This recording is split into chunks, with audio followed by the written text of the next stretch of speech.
Well, I've got 6:30 on my end. So Chair, I think we are ready to roll when you are. Very good. Thank you, Kyle. Welcome everybody to the January 24th, 2022 meeting of the Lawrence Douglas County Metropolitan Planning Commission. Before launching in, I will turn it over to Becky Pepper, who will read the Zoom rules here. Thank you very much. Good evening. My name is Becky Pepper, Planning Manager. Joining me here in the City Commission room is Kyle Kobe, who will be facilitating the Zoom portion of the meeting. Jeff Crick, the Planning and Development Services Director, will be joining us via Zoom. We will work alongside the Chair and Vice Chair, who are also on remote video, to facilitate the meeting proceedings. This meeting is being recorded and broadcast live on the city's YouTube channel and cable channel 25. Please remember to mute yourself during the meeting when you are not speaking. The chat function for this public meeting is disabled. All chats will go directly to the Zoom facilitator. Unless you're participating during the meeting, please turn your video off. This allows the active meeting participants to be seen on screen. You will still be able to hear the meeting, and when you're participating, please turn your video on. If you have any trouble, you can send a chat to the Zoom facilitator. The city reserves the right to mute people or turn individual videos off to minimize distraction during the meeting. Please remember to state your name and title each before you speak for the benefit of those participating remotely. During general public comment, individuals participating in person should approach the podium following social distancing and safety protocols. Individuals are required to wear a mask, but they may remove their mask and make remarks at the podium. Please state your name before speaking, and your comments will be limited to 3 minutes. Individuals providing comment via Zoom should use the raise hand function to indicate they wish to speak. The raise hand function may appear in different places on your Zoom menu, depending on the device you are using and which version of Zoom you have. Individuals will be called upon by name in the order they appear on the meeting host screen. When you're called on, please unmute your device and state your name before speaking. Again, comments will be limited to 3 minutes. Finally, I want to again remind everyone to please mute yourself when you are not speaking, and I'll turn the meeting over to the chair. Thank you. Thank you, Becky. Luke Sinclair, Chair. Again, welcome everybody. So tonight, I just wanted to say at the outset is we only have one item on our agenda tonight, and it's a study session to consider the workings of the solar text amendment. It's a non-public hearing item.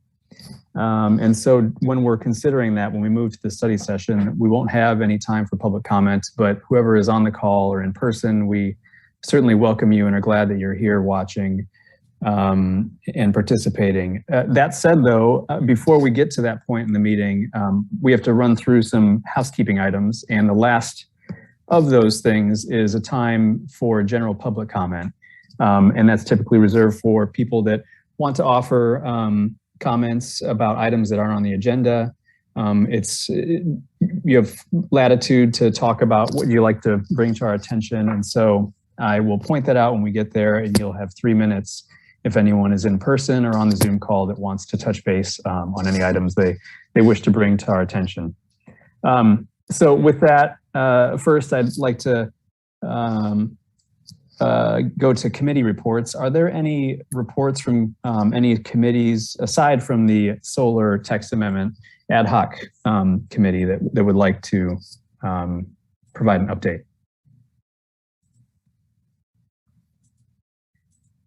Don't see any. So then we'll move on to section C of our agenda, communications. Are there any written communications from the public that we need to receive that were not in the packet? Jeff Crick, Planning and Development Services. All the communications were included in your packet this evening. Thank you, Jeff. Luke Sinclair, Chair. How about any communications from staff, planning commissioners, or other commissioners that need to be received? Jeff Crick, Planning and Development Services. None this evening.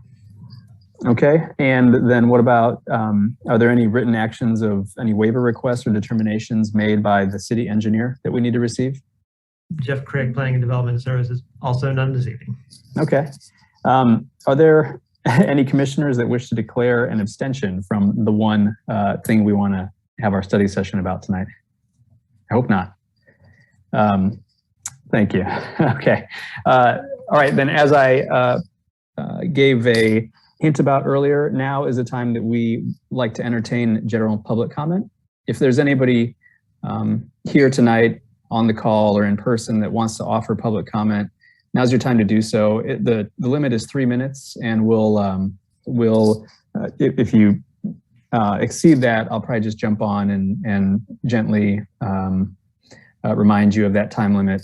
And so with that, I guess if there's anybody, maybe just so it's smooth, we can have anybody that's in person that wishes to speak go first, and then we can transition to people that are on the Zoom call. Kyle Kobe with planning. We do have one person here in person who, sorry, wait, just one moment, please. Okay.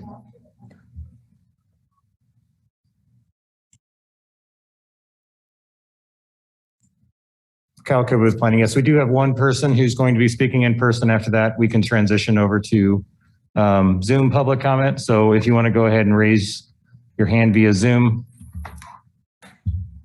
we will call on you in the order that you appear.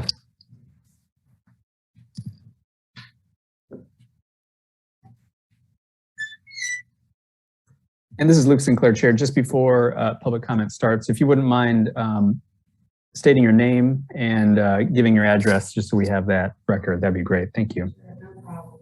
I'm Carrie Brandon, 450 East 2300 Road.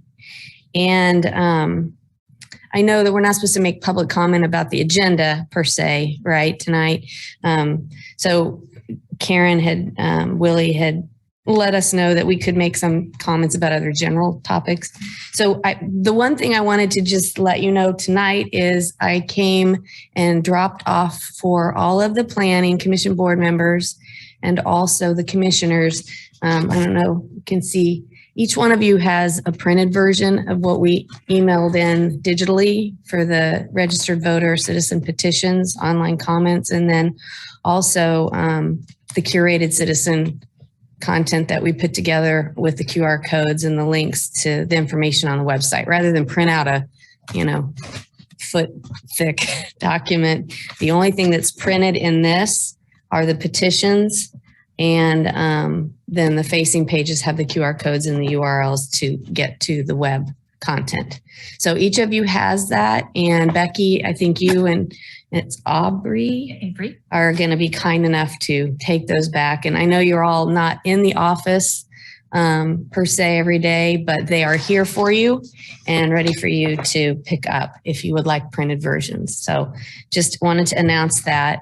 And then the other thing I didn't know if you all were aware of, but our Kansas Senator Mike Thompson, he has 3 bills that he is putting forth this week to be heard. And I just wanted to make you guys aware because we're pretty happy that he's doing this. The first one is Senate Bill 325, and it's a local government committee presentation that he's putting forth. What is today? Tuesday, right? So he did that today.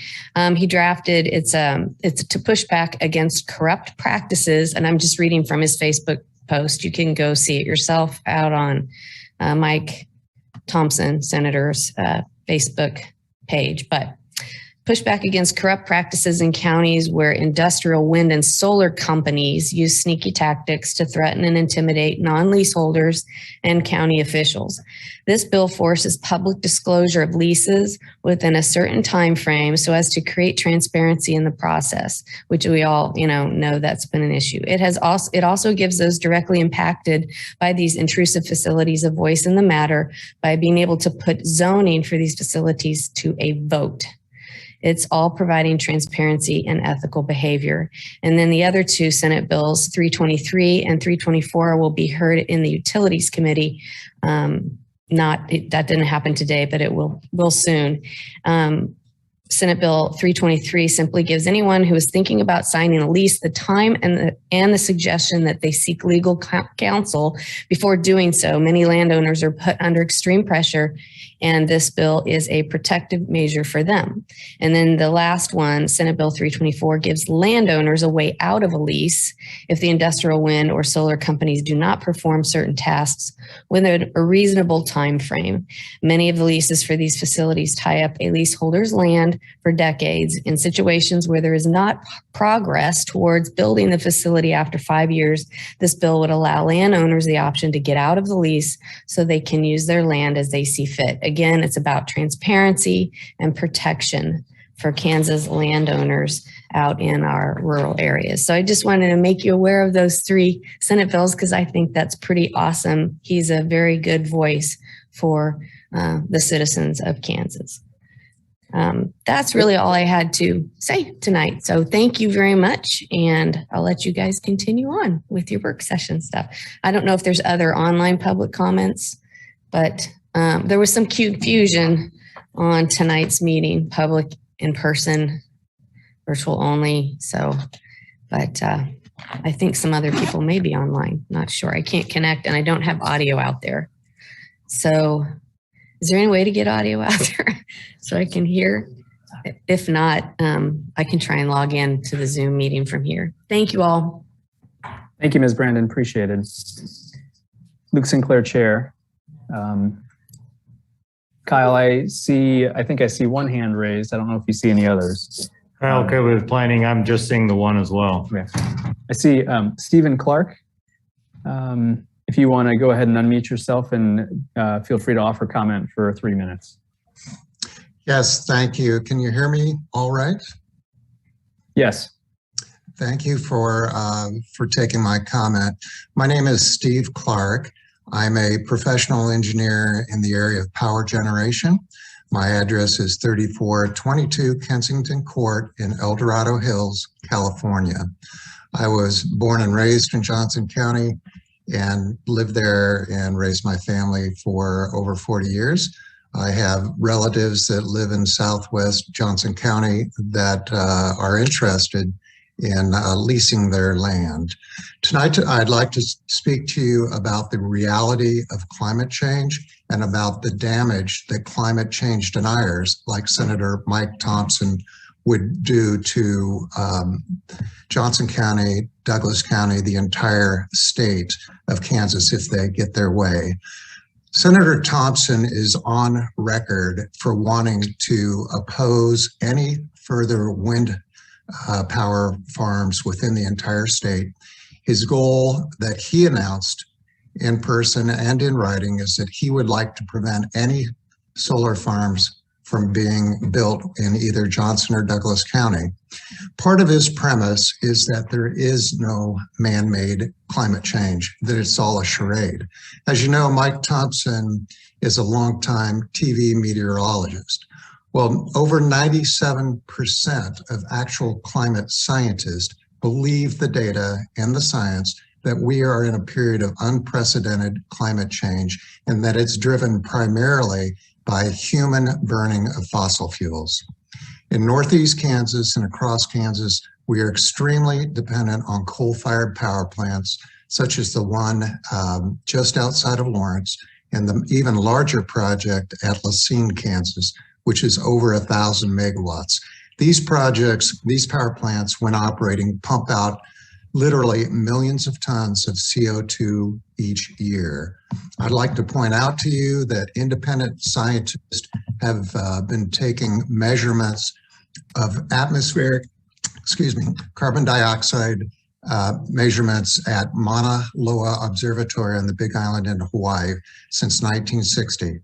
In that time, a little over 60 years, the atmospheric CO2 has increased from 315 parts per million to 420 parts per million. The only reason for this increase is human activity, in particular the burning of fossil fuels for power generation and for transportation and other uses.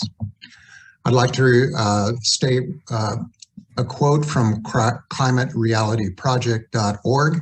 This is a quote: "Carbon pollution from burning fossil fuels like coal, oil, and natural gas is warming our planet and causing climate change." It's simple. The more carbon pollution in the air, the more the sun's energy gets trapped as heat, which means things keep getting hotter. We've almost certainly heard the phrase global warming. In fact, the world has already gotten nearly 1 degree C. That's about 1.5 degrees Fahrenheit warmer since 1880. Sea levels have risen almost 8 inches, and extreme weather events like hurricanes, floods, and droughts are becoming more frequent and intense. Here in California, the worst 2 fire seasons on records happened in 2020 and 2021. It's simply because it's hotter and drier. There is, yes. I'm sorry, if you can finish your thought. You've passed the 3-minute mark, but go ahead and finish your thought. Thank you. Climate change deniers like Mike Thompson want you to say no to solar energy and other renewable energy. That's irresponsible and not in the public interest for any of us. Thank you. Luke Sinclair, Chair. Thank you very much, Mr. Clark. Any other members of the public that wish to speak? Go ahead and raise your hand on the call if you can.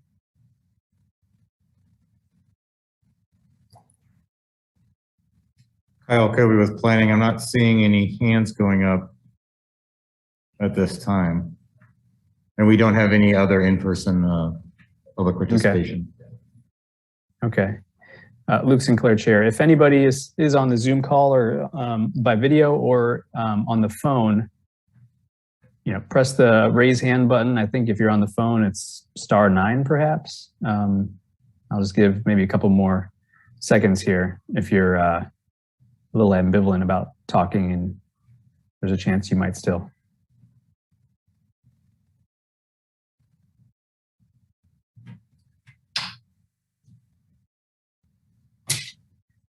I'm not seeing any hands shooting up at this point. Okay. Well, I mean, just so if you're on the call and you're not sure, just so you know, this isn't the last time this will be in front of us. This is a study session, as I mentioned earlier. The Planning Commission has these sorts of study sessions on occasion to be able to work through and hash out issues, and it will be back at some point for public hearing. And at that time, you'll certainly be welcome to comment then.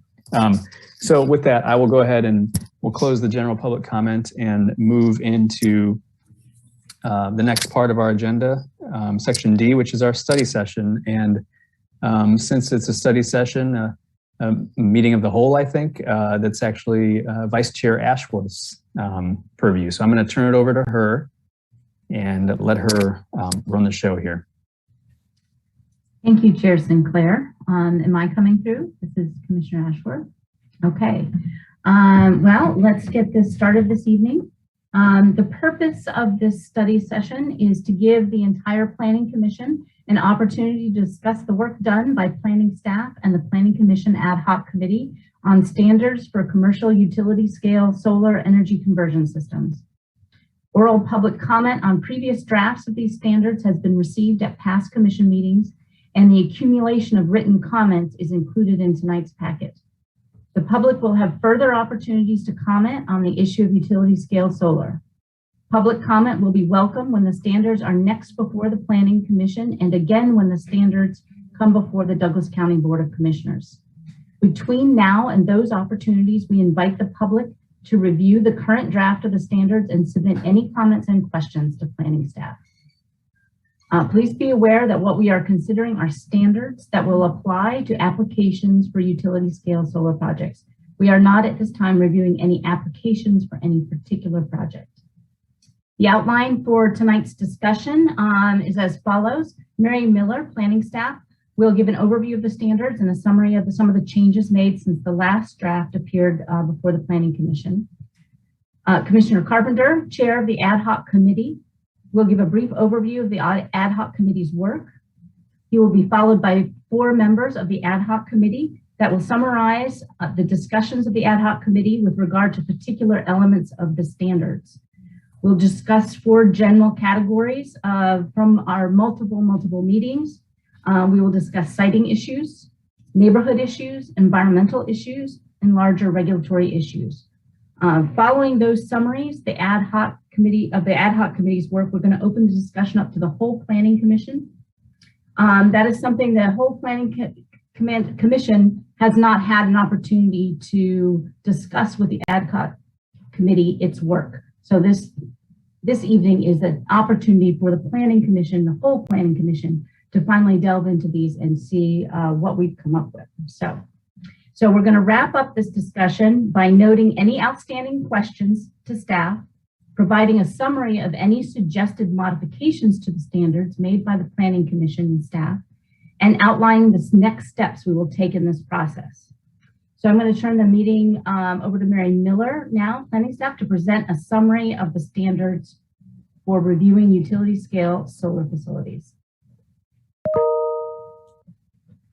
Good evening, commissioners. I'm Mary Miller, City County Planner, and I am going to present just briefly on the proposed amendment. I'll share my screen.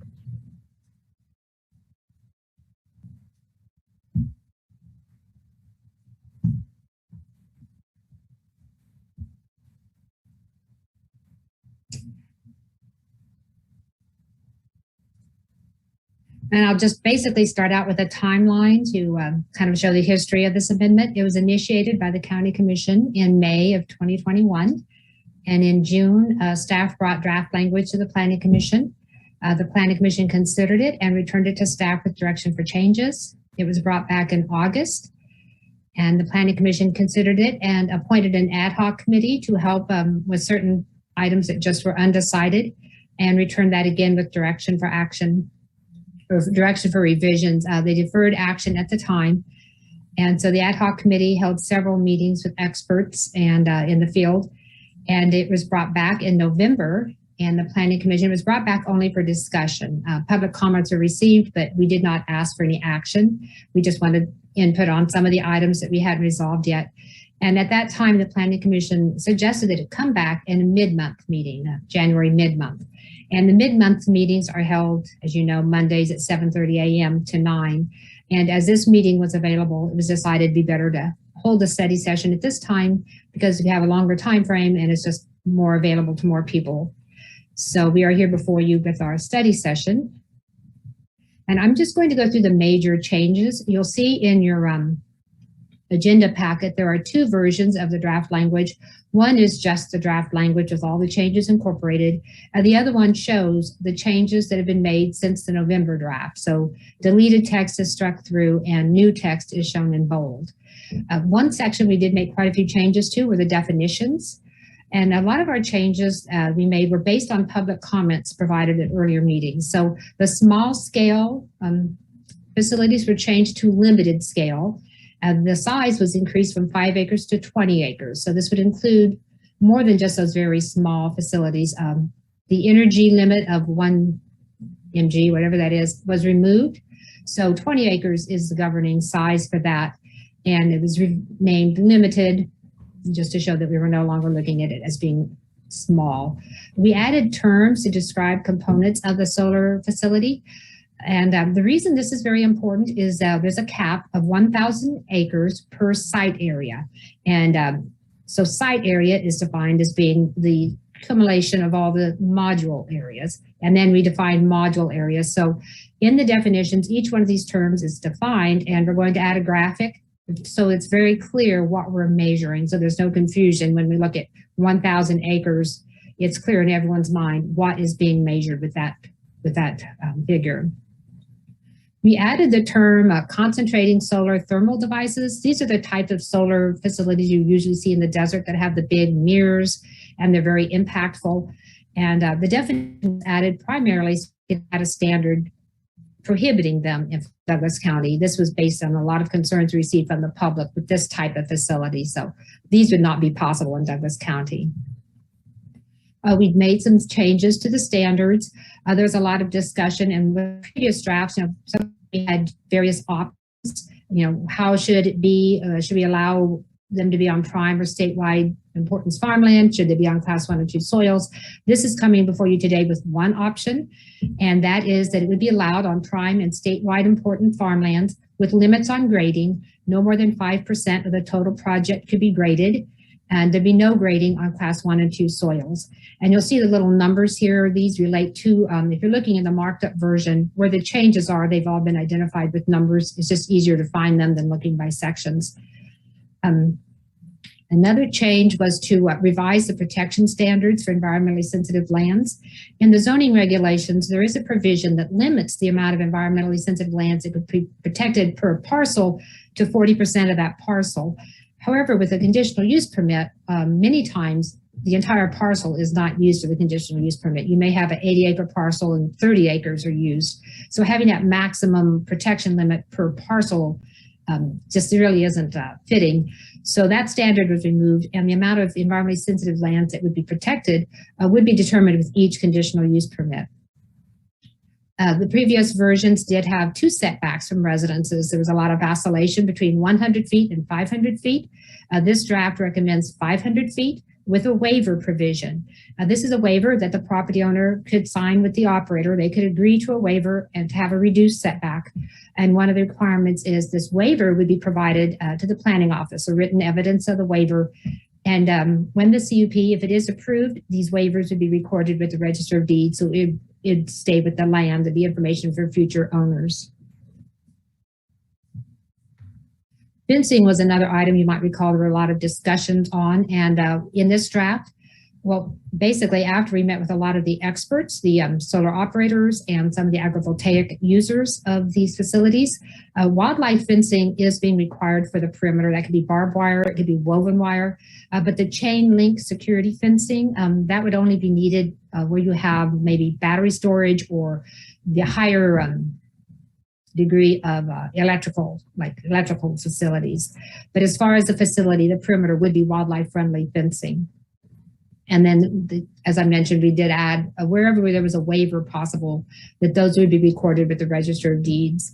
The noise level, you might recall before, it was 60 decibels at the property line. An additional standard was added that it would also have to be 500 feet from a residence. So if there's a residence nearby, the 60 decibels would be measured 500 feet from the residence, just to ensure that there would be no noise from the facility. And the facility noise is basically just a steady hum. So it's something that would be impactful, if it just kept going. So this was seen as important protection for residences. And we also added a requirement that noise-making equipment be located in the interior of the site. We've seen these standards with many other communities, and it's usually the inverters and electrical equipment that make the humming sound. And if they're located in the interior, there's usually no issue with the noise level at the property line. Groundwater testing was added as a standard. And then the previous language did note that the county commission could approve modifications from the requirements and the standards. This has been refined to note the standards that can be approved by modification. So the county commission can approve a modification from the limit on the area.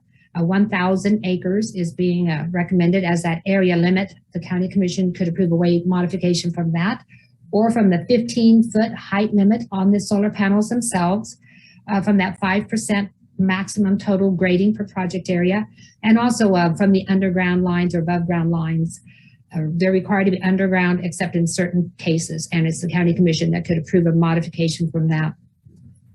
And the regulations actually spell out the process for asking for a modification. They would be requested by the applicant when the application is provided. Staff would review it and provide a recommendation to the Planning Commission along with the recommendation on the CUP. And the Planning Commission would consider the modifications and the conditional use permit and forward them both to the County Commission with recommendations on both. And then it would be the County Commission that would make the final decision on the modifications and the conditional use permit. And in the language for each one of these, there are the justifications or what we would be looking at to see that if we would approve a modification. One of the public comments received in November was that the process for transfer of operator, at that time we were recommending that the CUP go back to the Planning Commission and then on to the County Commission, was onerous just for that one change. And so that was revised so that the transfer operator could be accomplished when the CUP goes back to the County Commission, and they would just be considering the reputation, the qualifications of the operator to ensure that they'd be capable of running the facility and also handling the reclamation and decommissioning of the facility. And with all our more intense or complicated CUPs, we have 1 year and 5 year reviews. And these are typically conducted by staff. But in this case, staff, we would recommend that they be conducted by a third party at the operator's expense. And there's also another requirement added. It's an assessment of construction impacts. The piles, when they put in the posts to hold the solar arrays up, they're pounded in, which can create noise and vibrations. And so this would be assessed with the application and then mitigation measures set. And the most common mitigation measure is hours of operation, but then there can be other measures, depending upon the amount of construction and the time that it would be in place. So this would be something we'd want to look at with the application. With the application of materials, we had originally, or in the previous version, a landscape and vegetation plan, and this is being revised to a landscape plan. This plan just shows the landscaping that would be added in the buffer areas, the landscaping that would have to be added. The vegetation plan is being revised to the vegetation management and agrivoltaic plan. So the vegetation management plan would show what kind of perennial plantings are going to be under and around the solar panels and in the buffer areas, just wherever they have the perennial vegetation, and the management plan for that. Usually it takes about 3 years to be well established. And then an agrivoltaic plan. If they intend to utilize the facility as agrivoltaic, what would their agrivoltaic use be? If it'd be just pollinator plants, or would it be grazing? And then the emergency services plan, certain features of that were revised. The soil sampling plan, specifics were added to that. You'll see that's very specific standard now. And then a liability termination or expiration provision was added at the end of that. And that is major changes that are being proposed. And I know that, let's stop sharing. The ad hoc committee will be discussing the various components of the change, and Kim Heiner Ritchie, she is the interim director of sustainability. She was going to be here today to provide a statement, but she's out of the office. She's unable to attend, but she did provide a statement, and I believe, I may be wrong, but I think Tanya Voigt, the zoning director, will be on to read that statement, and if not, I can read it later if she's not on. And so with that, I'll turn it over to the ad hoc committee. Thank you. Thank you, Mary. It's Commissioner Ashford. Okay, we're going to move on now. Thank you. Actually, we should be thanking that's Mary and staff, Tanya, and everybody have put a lot of work into that. So thank you. We're going to move on now to Jim Carpenter, Commissioner Carpenter, who is chair of the ad hoc committee, to give a brief overview of the ad hoc committee's work, followed by some summary statements from the ad hoc committee. Thank you, Vice Chair Ashworth. Jim Carpenter, Planning Commissioner, Chair of the ad hoc committee. Thanks to everybody else for trusting myself, Commissioners Ashworth, Rexroad, and Willey to work with staff on this. It's been quite a ride since September. It seems like it's been a lot longer. But as you know from prior meetings, we've been having regular staffings with county staff, Tanya Voigt, Mary Miller, Ben Harris, and also bringing in experts when we came up with questions to join us at those. Jeff Crick has joined us to talk about the regulatory environment so we could make sure we didn't have language that was out in left field. We've had assistance from the county attorney, John Bullock. So it's been quite an effort across staff and the four of us over these times. As you've seen in prior times, we have had a wildlife biologist come in, representatives of agrivoltaic use of these facilities for sheep ranching. We've talked to engineering firms that build these for other companies to answer some basic engineering questions for us. We've had representatives from some of the companies that have approached the county seeking these types of regulations under which they could apply for conditional use permits. We had a meeting in Eudora with the assistant director of Douglas County Emergency Management and all the fire chiefs of the county, and went over a lot of issues with them. Several of us have been out to public meetings.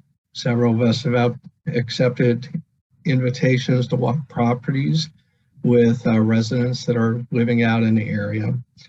And then there's all the research we've all been doing. And I'll have to say, you've barely seen the surface of all the paperwork that's come by all of us and all the reports, and looking at what's happened in other parts of the country.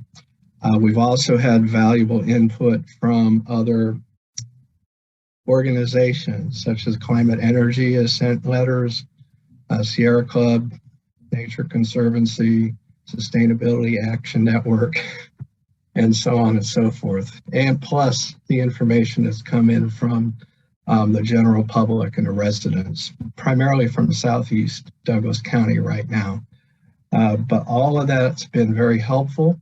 We set up a process that we went through where every time we saw a new issue that we hadn't thought of before, which at the beginning was every time we looked at something, we saw multiple new issues.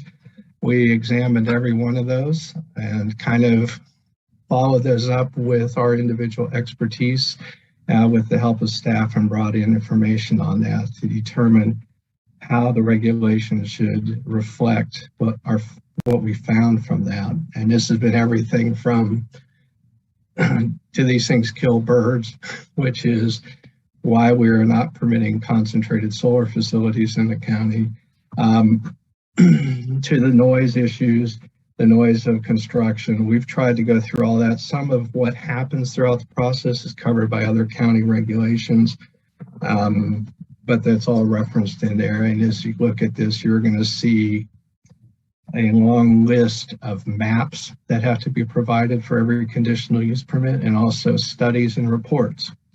So we're going to go through some of those as we go on. But like I said, we kept bringing in people and listening until we weren't hearing anything new. We start to get the same thing again. So I think we've heard all the issues, but tonight is to present it to the Planning Commission, hear your viewpoints, and to get the updated draft regulations out there to the public so we can receive more written comment. As I made a statement yesterday, I was invited to do the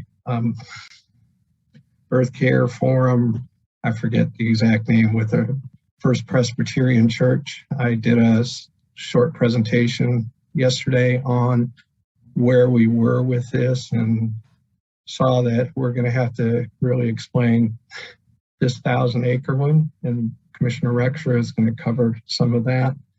That was a big question that came up. But I would just like to say right now that I believe everybody on the Planning Commission, everybody in the city, everybody in the county knows that climate change is here. It's real. Our charge is to come up with regulations that can accommodate one particular type of solar energy production, this being the large scale industrial production. We did not spend a lot of time on, smaller scale or distributed solar. Those are all conversations the county is going to have as well as the city. But we had a narrow task here, and we're certainly not anti-solar, and we're not pro-solar. We're pro-Douglas County, and we're trying to make sure we have regulations that permit this type of business and energy production in the county without doing undue harm to the county as a whole under what our values are shown in Plan 2040 and as expressed by members of our community. So with that, I guess we'll turn it over. The first one that comes up is siting issues. I believe Commissioner Willey was going to talk about how we narrowed in what types of land we're going to push for and what we didn't want to have developed in this type of facility. Thank you, Commissioner Carpenter. This is Karen Willey, Planning Commissioner. So yes, my topic for tonight is the siting issues. And as you know, Douglas County has strong, longstanding protections for what we call sensitive lands, and those cover stands of mature trees, prairies, wetlands, steep slopes, prime agricultural soils, and that's fairly unique for our county. So we started with that, and from hearing from the public that, especially from the kind of the agricultural community, that they were happy to have solar hosted on land that was not prime agricultural soils or our best agricultural soils. So when we started looking at that, it really didn't leave any land left that wasn't delicate land that we didn't want to be, that we didn't think could host solar installations. So we started over. And we looked, we did some drive arounds in the county, not just in the corner where people are especially paying attention, but we did look in the southeast corner also, but just across the county and looked at maps and soil maps for the county to say, where would we be comfortable hosting large scale ground mounted solar? And what we came up with was that it had to occur on the same lands that we currently farm. And the reason we farm those lands is because they are deep, flat, resilient, and they can hold up the kind of equipment that we use for farming, but also that we would use for, or that someone would use for installing solar panels, because the construction is where the damage, where the siting and the construction are what we were most concerned about for the damage to the ground. So when we started over, we started looking at, we have these protections for sensitive lands, and we were proposing then to kind of split that definition into these agricultural soils that we were intentionally giving up some protections on. And then the flip side of that was that we wanted to create greater protections on those lands that we felt were not as resilient, that were more delicate or more special or more natural spaces. So our current code, as Mary mentioned, only allows us to protect 40% of sensitive lands as we have them defined. So that really put us in a pickle, because there was no reason for, in order to host solar, utility scale solar, that we would give up on land that is currently protected. And the way that we tend to farm the flat, deep soils, and those steeper soils that are rockier are kind of naturally protected and host our natural spaces, our stands of mature trees. There's a definite co-occurrence there. So we had to talk with staff and talk with legal about whether it's possible for us to kind of split that definition of sensitive lands and work on something different for these regulations. And indeed, they did let us. That is what you see before you today. So now we've opened up land that we previously had protected that was our good agricultural soils. And we have, our protections are written in a couple ways. So the Plan 2040, our comprehensive plan, calls out class 1 and 2 soils, which is a fairly restricted land portion for protection. But the county development code calls for the prime agricultural soils as defined by the NRCS, or the Natural Resource Conservation Service. And that is quite a bit of area.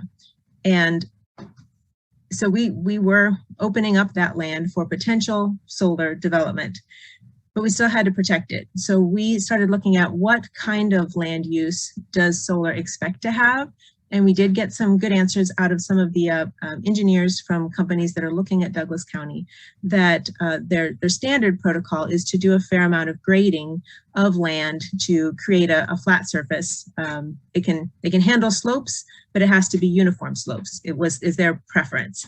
And we really felt like there's enough flat land in Douglas County, especially now that we've opened up these particularly flat lands, that we can ask for them to work with the lay of the land, the natural lay of the land, to site projects where the land is suitable without grading. So we have a limit on the grading that can occur in the regulations. There's also some flexibility in that, because we tried to give good guidance for future planning commissions that have to interpret this for projects, but also to give some flexibility, because there are always unforeseen circumstances, and we had a level of trust with future planning commissions to take the guidance we've given them, but make good decisions based on that. So the main idea is to reduce erosion by not disturbing the ground that didn't need to be disturbed. When we do allow for grading, the hope is that it is for fixing any drainage issues that might need to be addressed before this kind of longer term land use goes in. That's the general idea about allowing the grading at all. Erosion was one of the concerns, and things related to erosion are what we heard from the public. They sent some very compelling video clips from other projects in other parts of the country, where even after the fact, the grading that was done to create those flat surfaces for the solar created massive erosion and then sedimentation and flooding problems. So we think that this gets around that. It does put the responsibility on the companies to site well. We've allowed them the choice of the land that I think that they want for solar, and then we have slated for protection the land that we think they probably didn't want anyway, those steeper, rockier places that are currently protected. We left those as protected. So I think the main upshot is that those solar energy, converting to solar energy, is a tool to help slow climate change as we move from high carbon emissions solar production to less carbon emissions solar production, but that soil health and our natural spaces are what gives us the resilience in the face of climate change, and we didn't see that needed to be sacrificed in order to host this use. So we think that we've come up with something that is both reasonable for companies to work with, but also kind of keeps us true to the values that we have in terms of environmental protections, because we wanted to maintain the carbon that we have in our soils. Any extra disturbance to that soil releases the carbon that's stored there, and that seemed to work against the idea of moving towards a low carbon energy source. So we feel pretty confident that we've found at least some of the issues and put them forth in the regulations you have before you. And that is my piece of it for the siting issues. I think the next speaker then would be about neighborhood issues, and that would be again Commissioner Carpenter. Thank you, Karen. Jim Carpenter, Planning Commissioner. In some ways, this is the hardest topic, is always addressing those concerns of the neighborhood, where something different and new is coming in next door. Everyone on this commission, and probably everybody listening or is going to watch this later on film, knows during their life of that place, that open field, that park, that empty lot that you enjoyed and used, and that viewscape you had that's changed over time. And that's a very difficult thing to deal with. If you'll recall, just the issues that came up about relocating a water tower 100 feet in a park, how strongly people react to that. Of course, this happens out in the county, and we have looked at a lot of these issues. We had one meeting just with the 4 ad hoc committee members where Commissioner Ashworth actually had laid out along a street, different distances, 100, 200, 500 feet, which looks like a long way on a city street. And then Commissioner Willey and I were out at a landowner in the southeast, and Commissioner Willey measured out the 500 feet, and it certainly doesn't look as far out there. But what we've done with this is try to have setbacks that are much larger than you would find in the city. We're talking about 500 feet away from the residence. And a lot of the properties out there are much larger than we have here. So 500 feet still on the property, but nothing's going to come any closer to a residence than 500 feet under the current proposed regulations. And then there's also a 35-foot buffer area from the property line going back. So if your house happens to be, close to a property line and your neighbor has leased their property for this type of use, it's going to be at least 500 feet and possibly another 35. It just depends where those fence lines are for that. We have addressed the issues of light. Essentially, if you look at that, it doesn't say these are, well, I think it does mention night sky. There's about night sky provisions for lighting. It's only that's absolutely necessary to maintain equipment or lighting that's required under national codes if there is battery storage, or which is not covered by what we're doing here, but covered by separate code provisions, substations that would upload the power from these facilities to the transmission lines. Those all have their own requirements. We can't do much about that. But we're trying to have lights only on when absolutely necessary. They're turned off, they focus down, they don't intrude on other property. That's part of what has to be turned in, which we've all seen before is the lighting diagrams. And so all that's going to be reviewed. Noise, as Mary pointed out, we're measuring 60 decibels, either 500 feet from the house or at the property line, whichever is greater. We believe that that's going to work. Screening, the current regulations don't require screening around the entire facility, but it does require strategic screening. And this could be in multiple ways. We're hoping that some of this will be reduced by eliminating the incentive for any company to cut down trees by going to the more open land, so that existing tree lines would remain to help with that screening and so forth. We've heard a lot about groundwater contamination as a concern.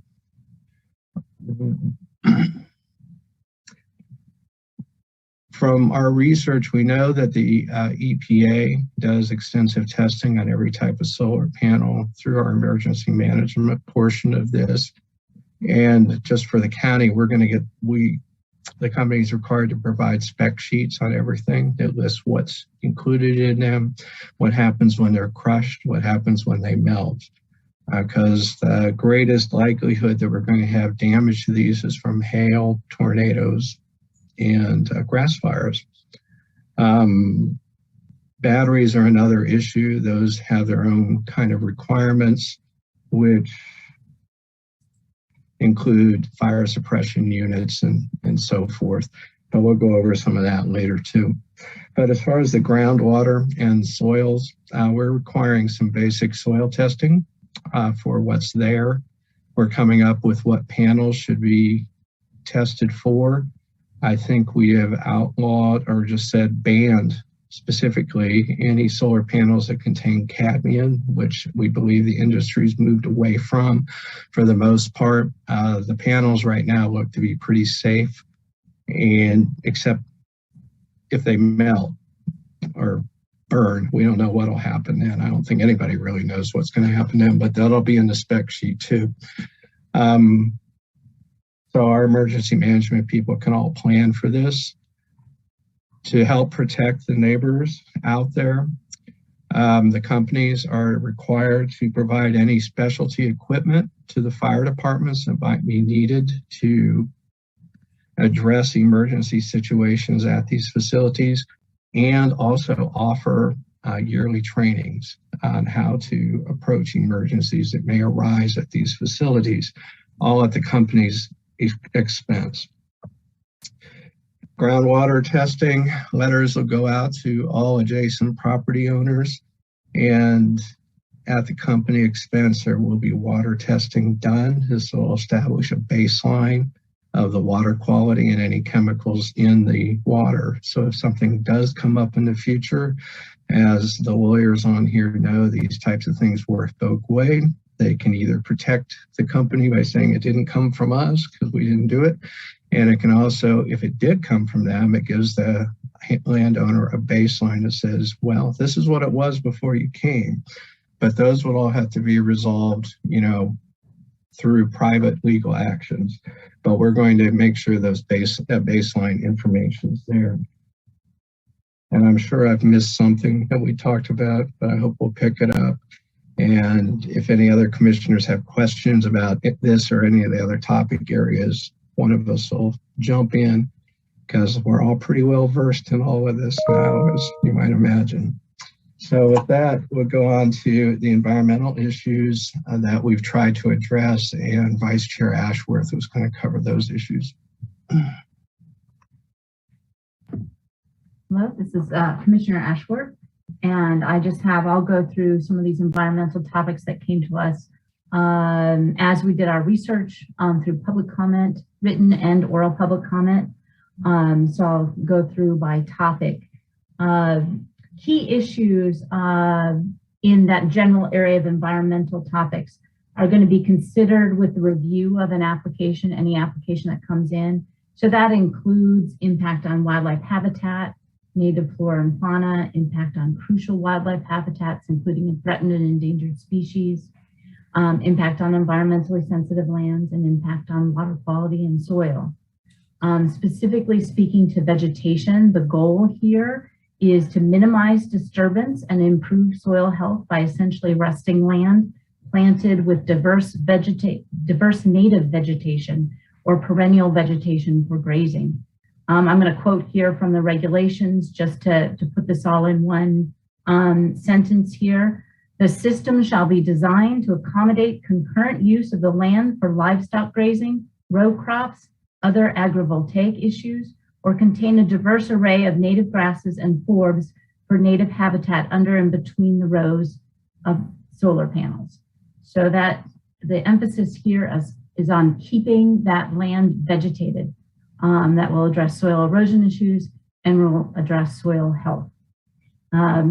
As Commissioner Willey mentioned, removal of stands of mature trees is limited. Trees will also be protected as parts of wildlife corridors. Any applicant will submit a vegetation and or agrivoltaic plan, management plan, and that's going to include a planting plan and maintenance. On the topic of agrivoltaics, we'll probably talk a little bit more about later in our discussion, but the concurrent use of the facilities for agriculture is encouraged throughout those standards, throughout the document. So I encourage everybody to take a look at that. On the topic of soil erosion and stormwater runoff, clearing of natural vegetation is limited, and perennial vegetation must be planted and maintained under and around the solar arrays and the buffer areas. Any disturbed soil that happens will be planted with perennial vegetation. A stormwater management plan will be submitted and reviewed and approved by the county engineer. Commissioner Carpenter covered some soil and water contamination.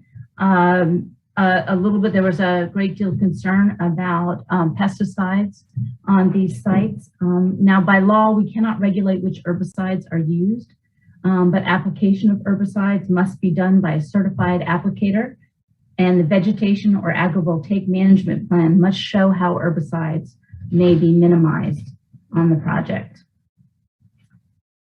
Let's see, with each approved conditional permit application, an optional water analysis of wells within 1/4 mile of the site area. There's also a soil sampling plan, and heavy metals and soil health will be tested prior to CUP, before construction, when construction is complete, prior to renewing a CUP, and after decommissioning. There will also be, there's also a soil sampling protocol should panels be destroyed and release components. On the topic of wildlife, wildlife corridors will be provided as determined by wildlife biologists with KDWP or specialists designated by the county. We've talked about, Planner Mary Miller talked about the wildlife friendly fencing that will go along the perimeter of any project area. And where wildlife fencing is not utilized, there are additional wildlife corridors that may be required as escape corridors if we think about flooding and wildfires. So those are how we've handled in the standards those particular environmental topics that were brought to our attention. Now I'm going to turn it over to Commissioner Rexroad to talk about some of the larger regulatory issues, project size and length of CUP. Thanks, Commissioner Ashworth. This is Commissioner Rexroad. Here to talk about those topics. I want to say as a kind of an intro to this, the work that we did was meant to enable opportunities for green energy while protecting what is arguably some of the world's best farmland. I just want to say personally, at no time did I feel that the work we did was about seeking compromise.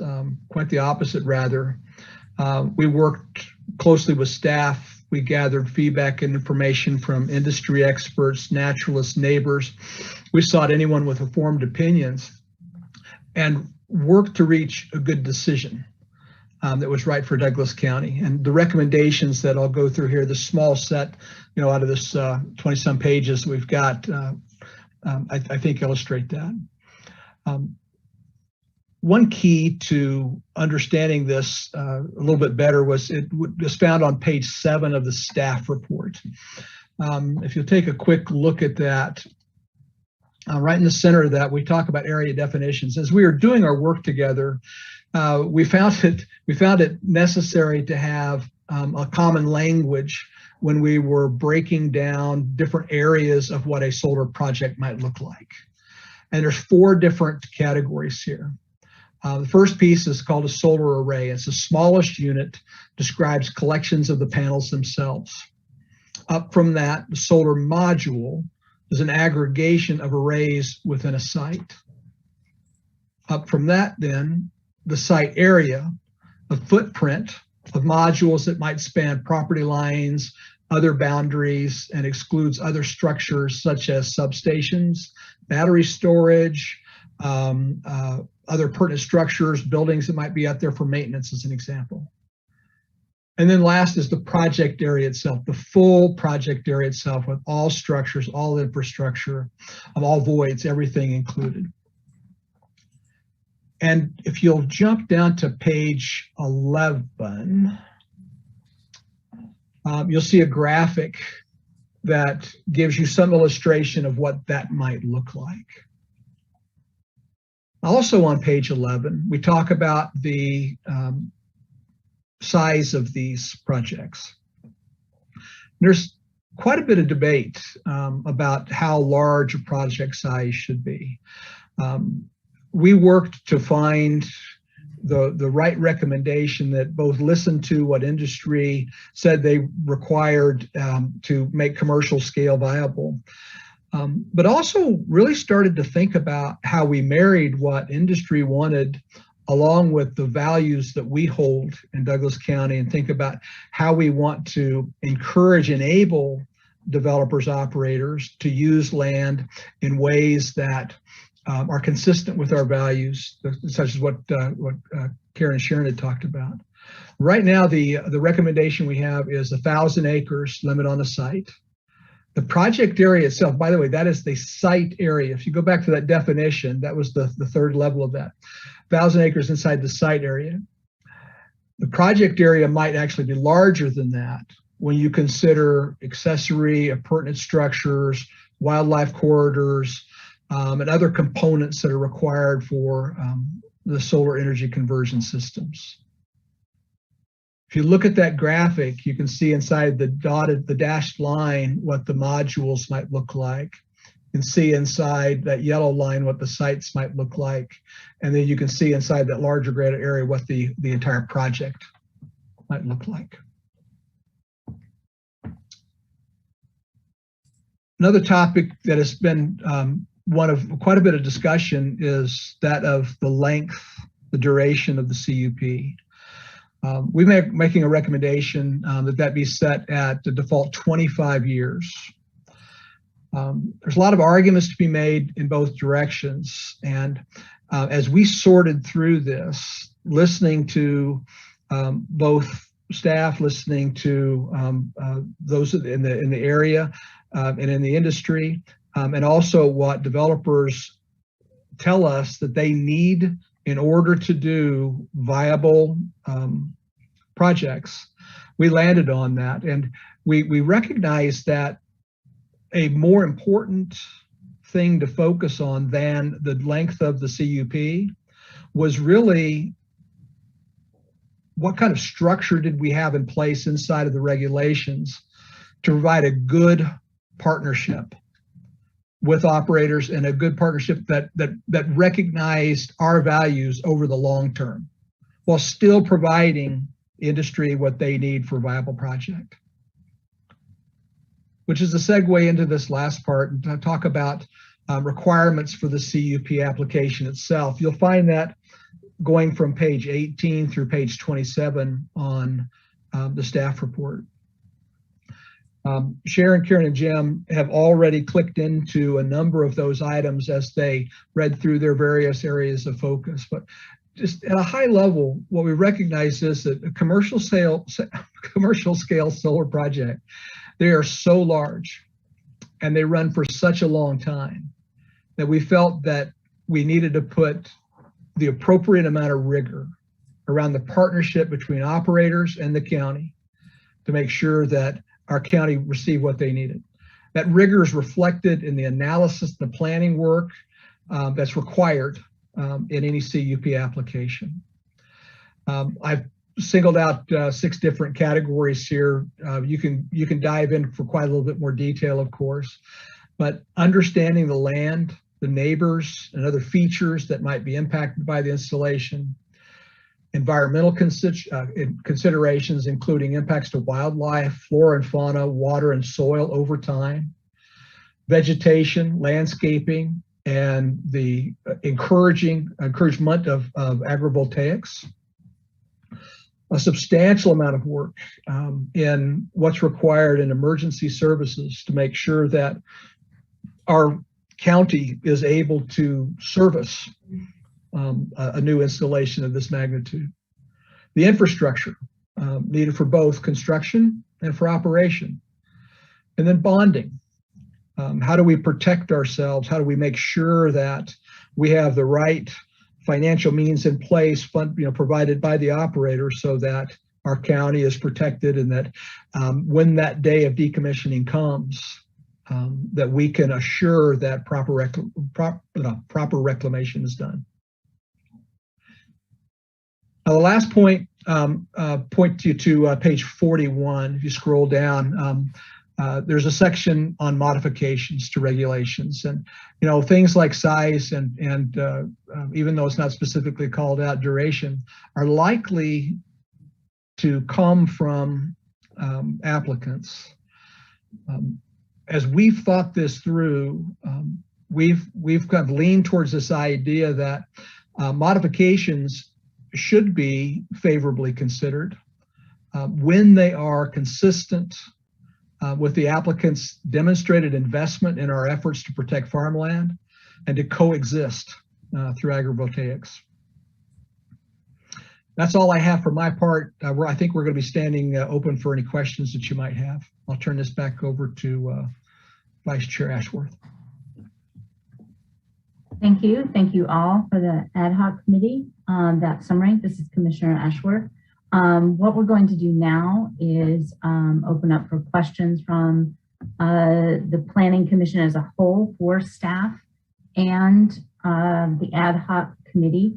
I would like to note that because this is a concentrated study session on this topic, this is going to be a very valuable recording to have open to people. So those many people who have contacted us, and all the many people that have worked with the ad hoc committee, as Commissioner Carpenter described, this particular session and recording will be valuable as it summarizes the work of the committee and allows a concentrated discussion amongst the Planning Commission. So I hope this will be shared for all those that are not on the call tonight. So I'm going to go ahead and open this up for questions right off the bat from the other planning commissioners who have not been part of the ad hoc committee.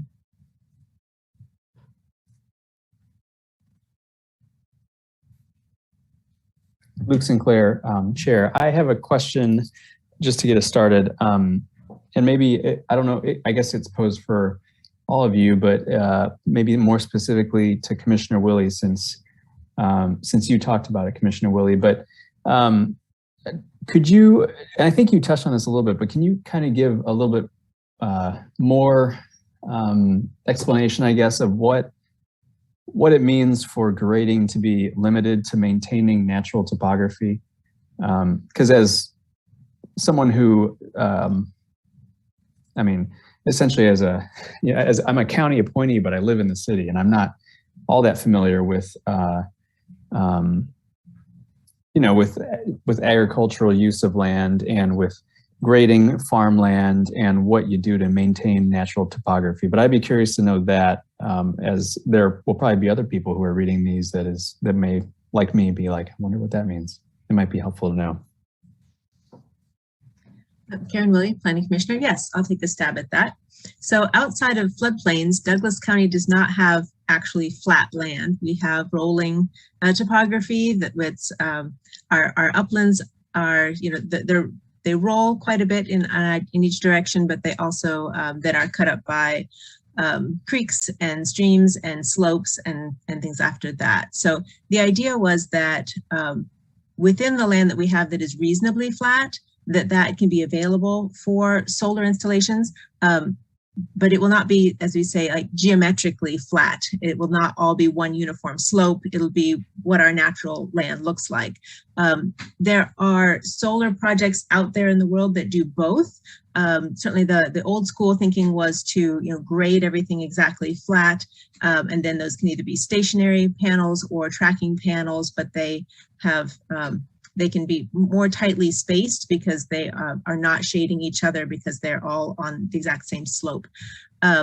The other model, which we have some really great kind of visual examples of from other places also, is that the land as it lays, the panels just follow that slope of the land. And that's what we are asking for, so that there's no bulldozer that comes out and strips all of the vegetation and the topsoil and opens that up for both erosion and also for volatilizing all of that soil carbon, which is of course the opposite of what we're going for with moving to green energy.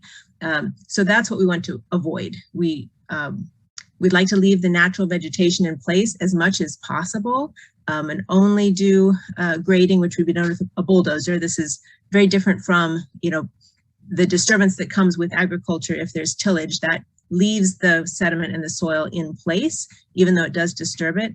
Grading is actually moving and transporting soil to different parts of the field and reshaping the land. So that's what we want to avoid in order to maintain soil structure, which soils are active ecosystems. Even those farm soils do have active ecosystems that can be regenerated and rejuvenated with the right kind of treatment. And that's what we're trying to set the stage for, is that Douglas County needs to invest in its soil health. We need to be farming for soil health. Some of us do, but it needs to be more widely practiced. And this is kind of a chance to say, even though we know that we're going to have to host, in order to construct a solar facility, it will have to host pretty large equipment that will come in just to make that happen, both for putting in the posts for the fencing and the posts for the solar racks themselves. We want to make sure that we are using soils that have the best ability to take that kind of traction on it and not be overly damaged. So that's why we've opened up these soils that are more resilient, deeper soils that we think will be more preferred for solar development, but we've also asked that they be protected to the best extent possible, even when those solar installations come in. So hopefully that's given a little bit of a background for what I was talking about there. Jim Carpenter, Planning Commissioner. Also, one other variable that we added to this, we hope that will assist the company engineers to follow the topography of the land, is a 5-foot increase in the height, if that's needed, to allow this to work without the need for grading. And all of this would have to be in maps and plans that are submitted to staff prior to it even coming to the Planning Commission, that show where this would be and what this would look like. So we're trying to build in some variables also to accommodate this concurrent use that we're really pushing for. Karen Willey, Planning Commissioner. If I can follow that up just a little.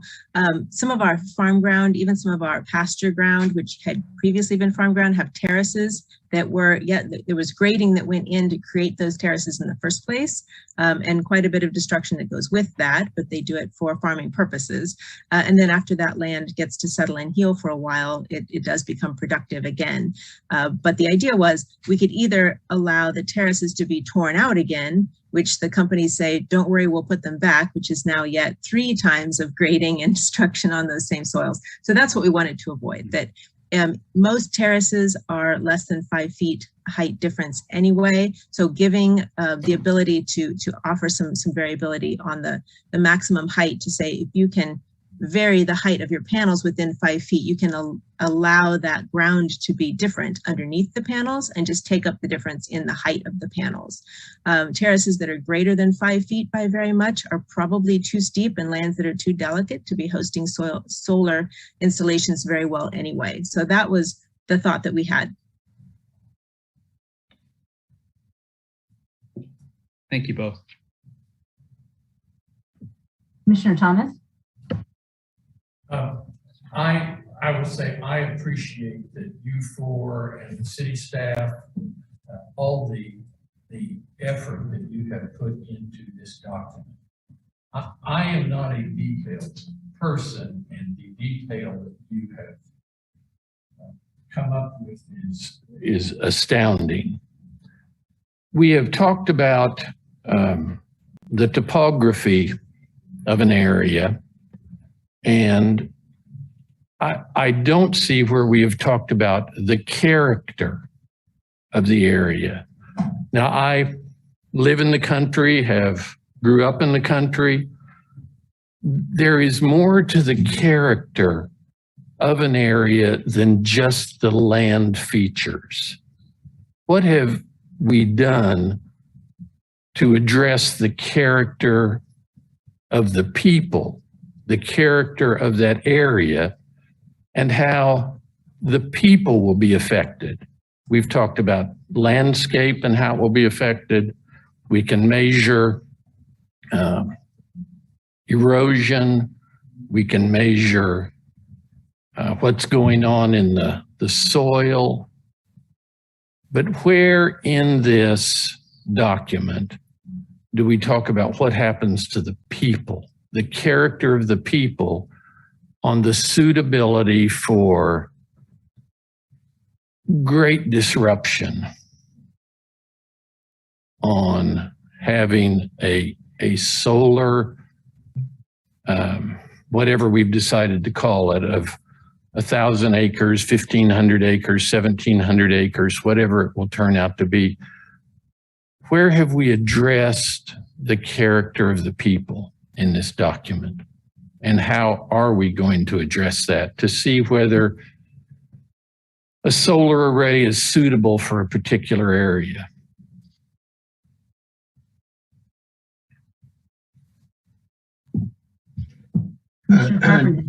Jim Carpenter, Planning Commissioner, I can take a stab at that. That is a great question, and that's also been foremost in our discussions. It's beyond what these regulations themselves are. These are the guidelines under which there may be a conditional use permit request, and the information that has to be collected and provided. When we get an individual conditional use permit application, one of the criteria that the Planning Commission always looks at, as well as staff, is the impact on the surrounding neighborhoods. And that becomes more important in that discussion. It could be that certain things are going to end up with a recommendation from the Planning Commission to go someplace or not go someplace when we get to the conditional use permitting stage, based on the character of the area that the request is coming in for.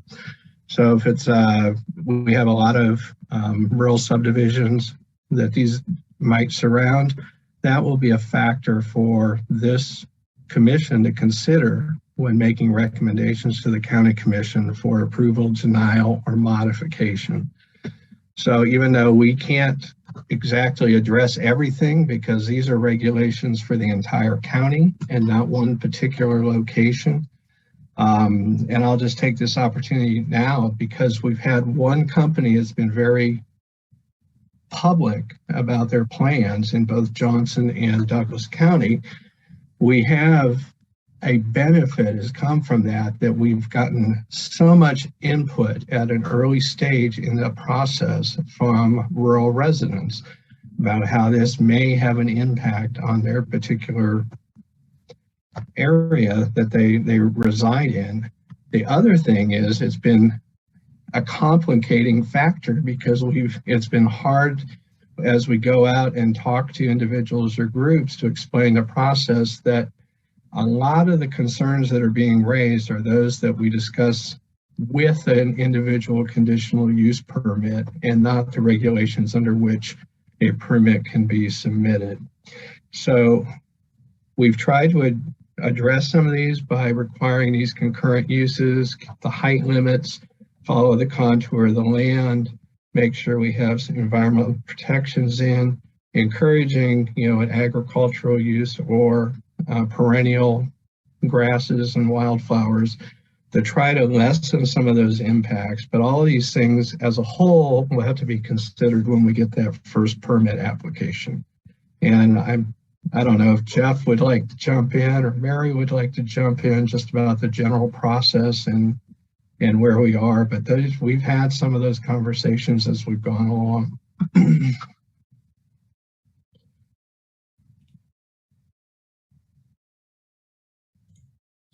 Jeff Crick, Planning and Development Services Director. I think Commissioner Thomas, to your question, I would just note is that, one of the things we look at under Golden is that character area, and Golden does carry and apply to conditional use permits. So it doesn't necessarily manifest in the text amendment itself, but it would manifest in the review of an application and some of those items going forward. So I think it is something that's on our minds, something we're kind of keeping in touch with, but it's a hard one to pin down in regulations when we're talking about in the context of this one, I would say.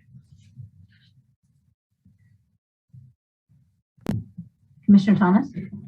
It is a hard one to pin down, and yet I think it is perhaps the most important issue. We can write regulations that minimize, and all through the document, there are words that say minimize. We're going to minimize the impact on a particular area. We're going to minimize, or we're going to say how we're going to clean up if things go wrong. As a rural resident,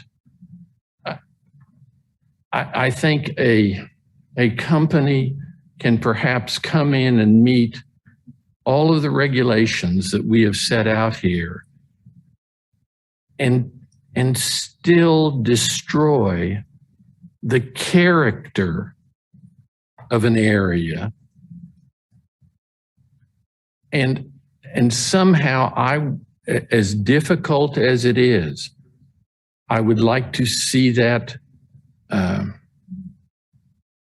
documented someplace in here, that we are going to listen to the residents that are going to be affected. And I will say, I am a fan of solar energy. My wife and I are looking at it for our place. It will not impact our neighbors, what we do. But when we have just say 1,500 acre, and I forget Jim or Gary the proper terminology for the total site. We need as rural residents to have that placed at a high priority in this document. And I know that you four on the committee have talked about that and are concerned about the impact that it has on people. And yet I would like to see it somehow in this as a priority. And I have gone through and taken notes, and there are lots of individual things in this document that I would like to talk about and go over page by page that I have questions about or think there's some ambiguity on it. But if I don't say anything else tonight, it's that the rural character is more than the topography of the land. It is about the people, and that needs to be a priority, in my opinion. Thank you, Commissioner Thomas. I just want to interject a little bit. I want to come back to you after a couple of people have their hands raised. We are trying to take copious notes tonight for any sort of suggestions, modifications that you might have for these regulations. So I'd like to come back to you and ask maybe specifically where you might want such language, where that would be, or any of the other details that you found. So I would like to come back to that. Okay. I'm going to move to Commissioner Shanklin. Hey, Greg Shanklin, Commissioner. Hey, Commissioner Thomas, I just I guess in a sense similar to what Commissioner Ashworth just said, I would like to hear, I mean, you began by saying character of the people, and then it seemed that it was maybe more of an aesthetic or incompatible land use concern. And I just wondered, and maybe many more things, but I just wondered if you could give some particularity to that concern, which then would in turn feed into what Commissioner Ashworth was asking for us, how we go about drafting for it. I had a political science professor say to me when I brought up an issue 100 years ago when I was in college, he said, there are some people that are very good at seeing problems, and there are some people that are very good at coming up with answers. They are not necessarily the same people. I'm not sure I have the verbiage that would be appropriate to express my concerns that would go into the document. And Greg, Commissioner Shanklin, are you asking what do I see as the character of an area, the neighborhood, the neighbors' interconnectedness? I'm not sure what you are asking for in that. If I may, yes, you began by saying character of the people, and now it seems that we're flushing it out, that when you refer to things like interconnectedness, before I think you referred to what I would interpret as an aesthetic concern. So it's just, I mean, words like that are really helpful, I think. Okay, so that we don't say, I'm sorry. Go ahead. Commissioner Thomas, on the rural area where I live, the gravel road I live, there are houses on it, that we are more than just residents on that road. We are individuals who create an atmosphere for our area, whether it is, and some of you will know this that live in the country, where we say we drive along in our trucks and we give one another the finger, it means we are saying to individuals when we raise our finger, hi, you are a part of this area. I recognize your value. I recognize that you belong to a larger community, and that we are connected in some way. That is what I heard however many months ago when we had the large group of individuals that showed up here. They tried to express that there is an atmosphere among them that is more than just they live in a particular house on a particular road. It is a community of individuals who care about their neighbors, their land, the views, the sounds, the quiet, all of those things are the character of an area. And I'm sure there are individuals who can express it much more eloquently than I can. That's what I'm looking for. How can we protect that in some way?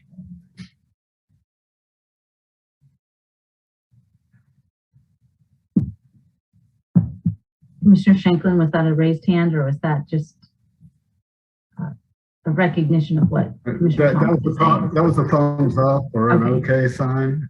Mm-hmm. Well said, Commissioner Thomas. Thank you. Yes, well said and very, very difficult to wrap around when you're dealing with standards and regulations in a planning planning code.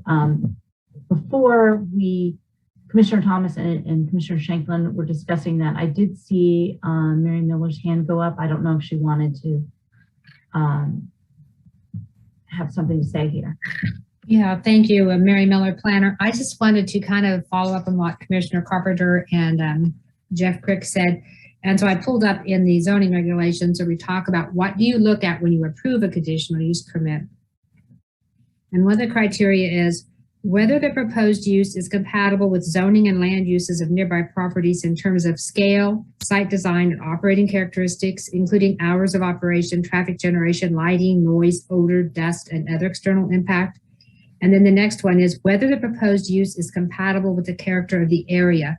So every CUP is evaluated at that. So when a CUP comes before you, even if it meets all the standards that we're developing with this text amendment, it can still be denied for certain parcels if it's seen as not being compatible with the development in the area at that time. You know, if you have a lot of houses, and I don't know what would not be compatible, but let's just say when the planning commission looks at it and they're like, yeah, it's compatible over here where it is, it fits well, it's screened from neighbors.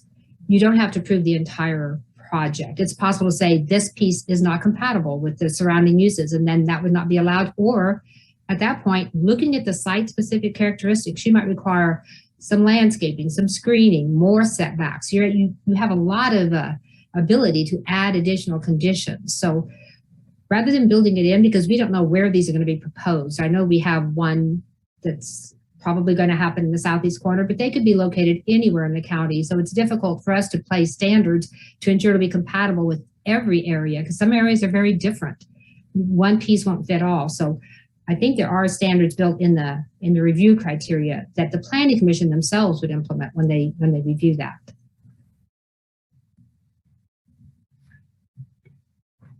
Commissioner Thomas, I appreciate that, Mary. I tend to think of what I am trying to convey is it's kind of like people say, what is love? It is a feeling. The character of an area is a feeling, not the number of houses, not, I think it is so hard to define it. But the people that were here, at least in that one area, and I know it will be different for every area, but at least in the area, I think I only heard one person speak against solar energy. But they talked about the character, the feel of that community of individuals and what it would do to that area. That is what I'm trying to say is the important element that cannot be overlooked. And even when we just use the word character, it is hard to define, but it is so important. And again, I know we're all concerned about it. I don't think any of us want to destroy the character of an area, but we have to look at that and make it of ultimate importance.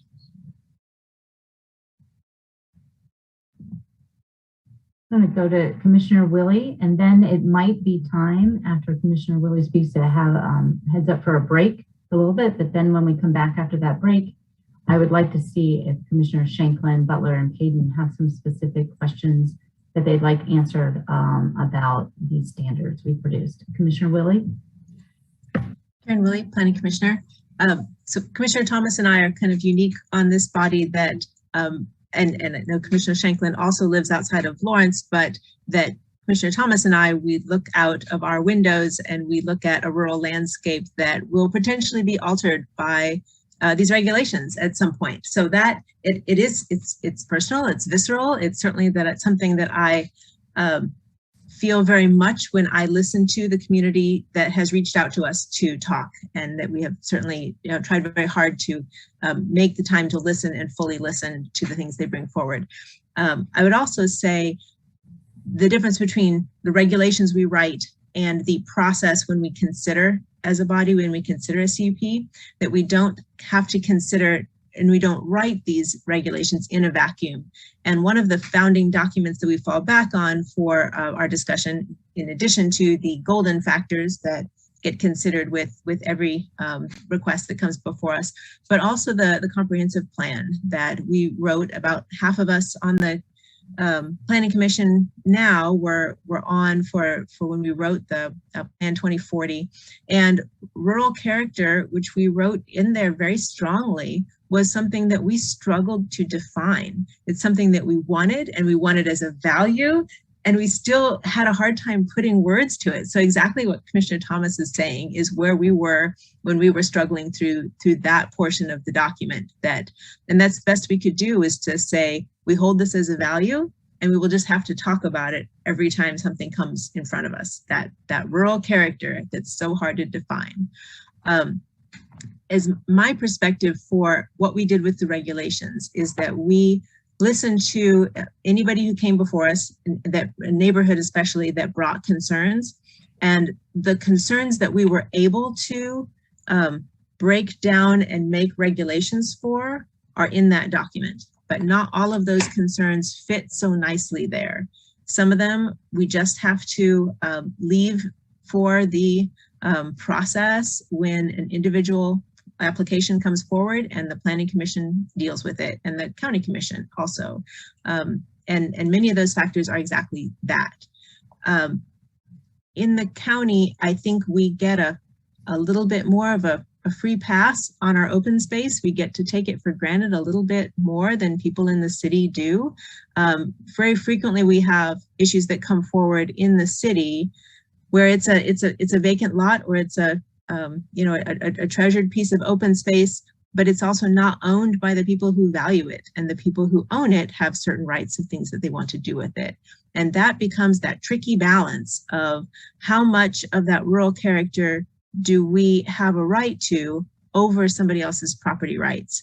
And that was something that we that we discussed and took to heart also is we do have zoning regulations, and we do as a county and as a city make regulations for what other people can do with their land, but that always has a limit. I can't choose everything that my neighbors get to do with their land as it is, and that is also true under these regulations. That said, I think that character is something that we weigh and weigh heavily. And I'd give an example of that from a few years back is we had a conditional use permit come to us in the county for an event space, and we approve event spaces based on our regulations. Often, we certainly have those that often do get approved with whatever conditions that those need. But this one was not approved because that particular character of the area, it was too small, too close to neighboring houses, and it did not fit with the rural character to have that event space there, even though the building that was there was a cherished kind of historical spot. So I think we have a strong precedent of being able to weigh those issues and balance them between what are the bigger community needs, which in this case, we did as an ad hoc take pretty seriously that in the face of climate change, we have an obligation to host some portion of energy production. Other places have been supplying us coal so that we can have electricity, and we did not have to bear the burden of that land use, but other people did. And how fair is that we have for all these years been able to ask Southeast Kansas to have massive environmental and cultural destruction so that we can have electricity. And now it comes from Montana, Wyoming, but it still is outsourced. Like, at what point do we take responsibility for providing something that we also need and use, such as electricity? And Douglas County has a history of passing the buck and letting poorer places take environmental damage for us. Douglas County, sorry, this is a bit of a rant that sticks in my craw. We don't have a landfill in Douglas County. We don't have a transfer station for our trash in Douglas County. Douglas County creates more trash than most of the surrounding counties, but we send that to rural places. We send that to poorer places, and that's not equitable and it's not fair. So that's something that I certainly took to heart with these regulations, is that no, I don't want to look out my window and see solar panels, but there are a lot of other worse things out there, and I do still want electricity. So what's my responsibility? What am I willing to give up in order to still host electricity and green energy? So there are a lot of things to weigh, and we weighed a lot of them that we could in the regulations, and there's still more things to be weighed when individual applications come forward to the Planning Commission. None of it's easy. It's all tricky, but I think there are good discussions to be had. So with that, I think I'm standing between us and break. Yes, many things to consider. So can someone give me a time with a working clock for when we come back? And then we will dig in a bit more. Let's see, I believe it's 8:12.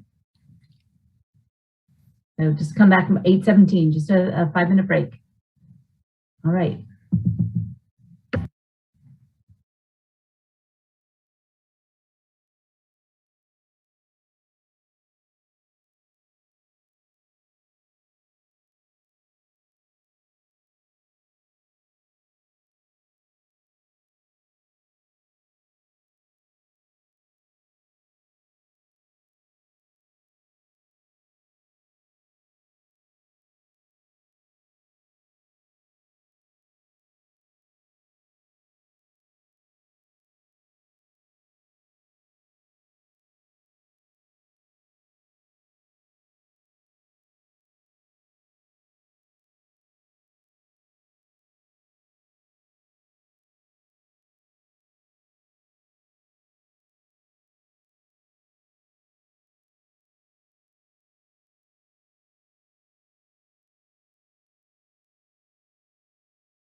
We're still waiting for a couple of our planning commissioners before we get started again.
Everybody grab a snack, a little something to drink.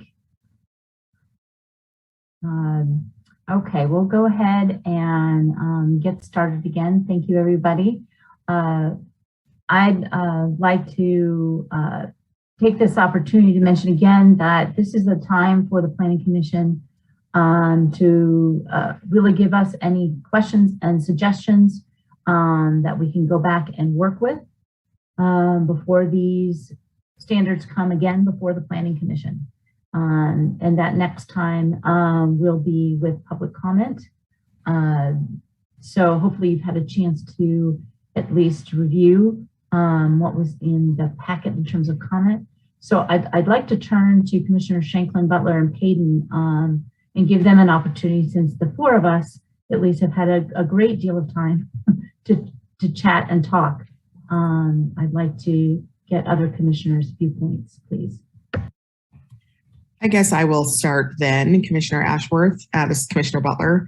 I will say that I was thoroughly impressed and overwhelmed with all of the information, all of the comments, and I do like to see members of our community participate and give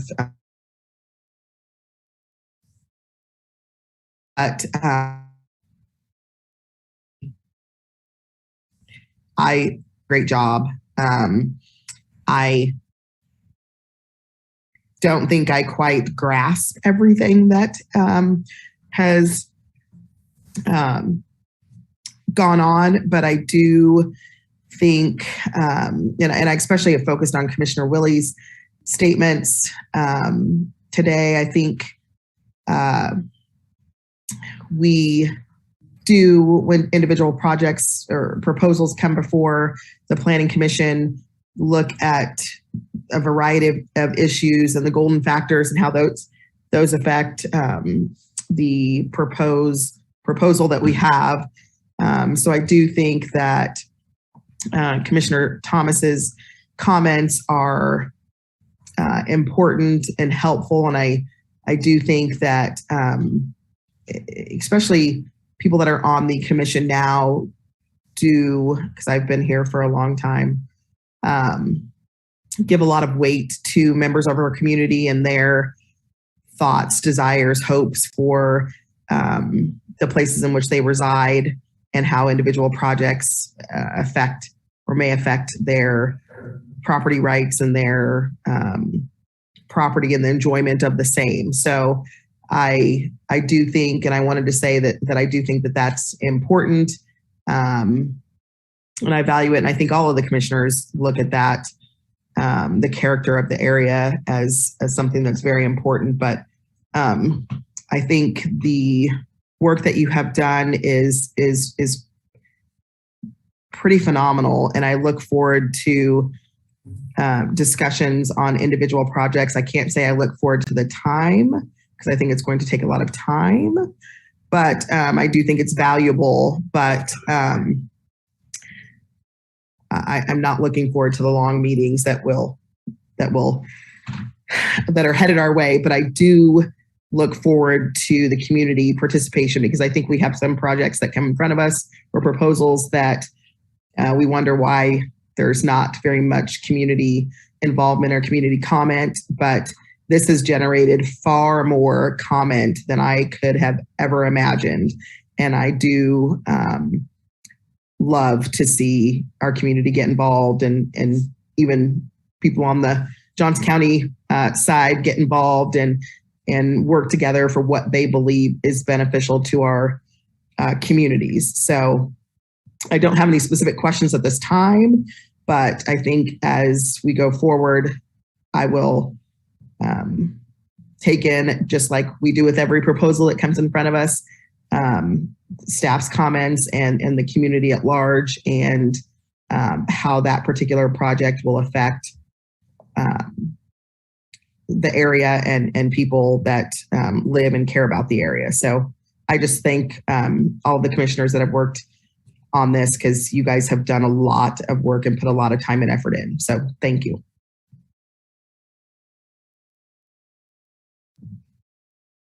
Thank you, Commissioner Butler. Commissioner Payton, you unmuted. Go right ahead. I did have some questions to begin with, like why it was changed to include prime farmland, and Commissioner Willey answered that question very well, and I really appreciate what was done there after hearing the explanation. So I think that has been answered for me.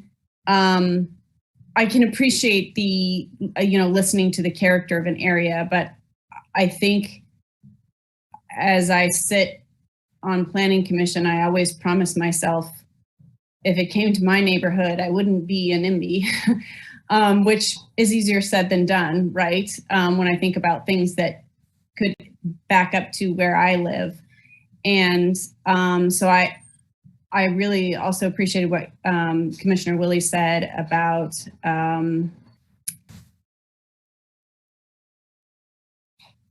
if I'm going to use electricity or whatever I might need, then I have to be willing to do what it takes to supply that in a sustainable sort of way. And so I can't speak to how it would make me feel about it being in my neighborhood, because this particular thing is not likely, although I think there are things that may be coming down the pike here that would impact sort of the feel of my neighborhood. And so I can appreciate all that, but I also think it's one of those things that we are facing a rapidly changing world, and these are necessary to make sure that there isn't more damage done to that area and to neighbors and to the overall feel and character of that area. And this is a great start. And I think you guys have done a great job of researching and understanding and looking at what's happened around the country. I've seen some of these, or I've seen some very large solar farms, I guess, not in the US, but in Germany. And so I can appreciate why one might not want to live right next to them, but I think they're also important to have sustainable energy. So thank you.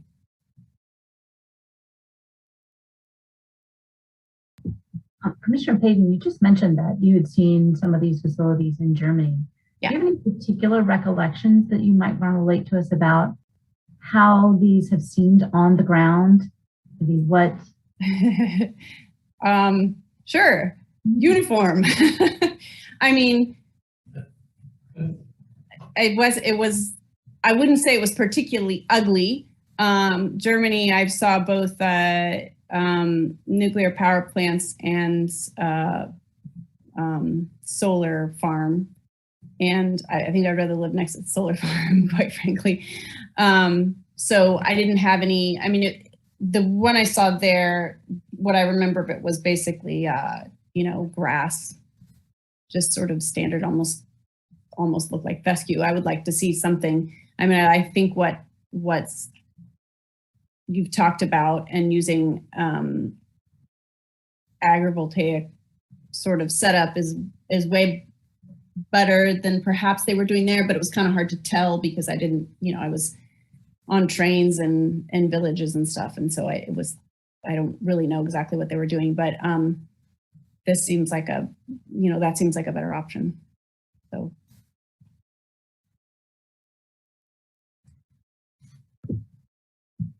Thank you. Did Commissioner Shanklin have any particular questions regarding these regulations?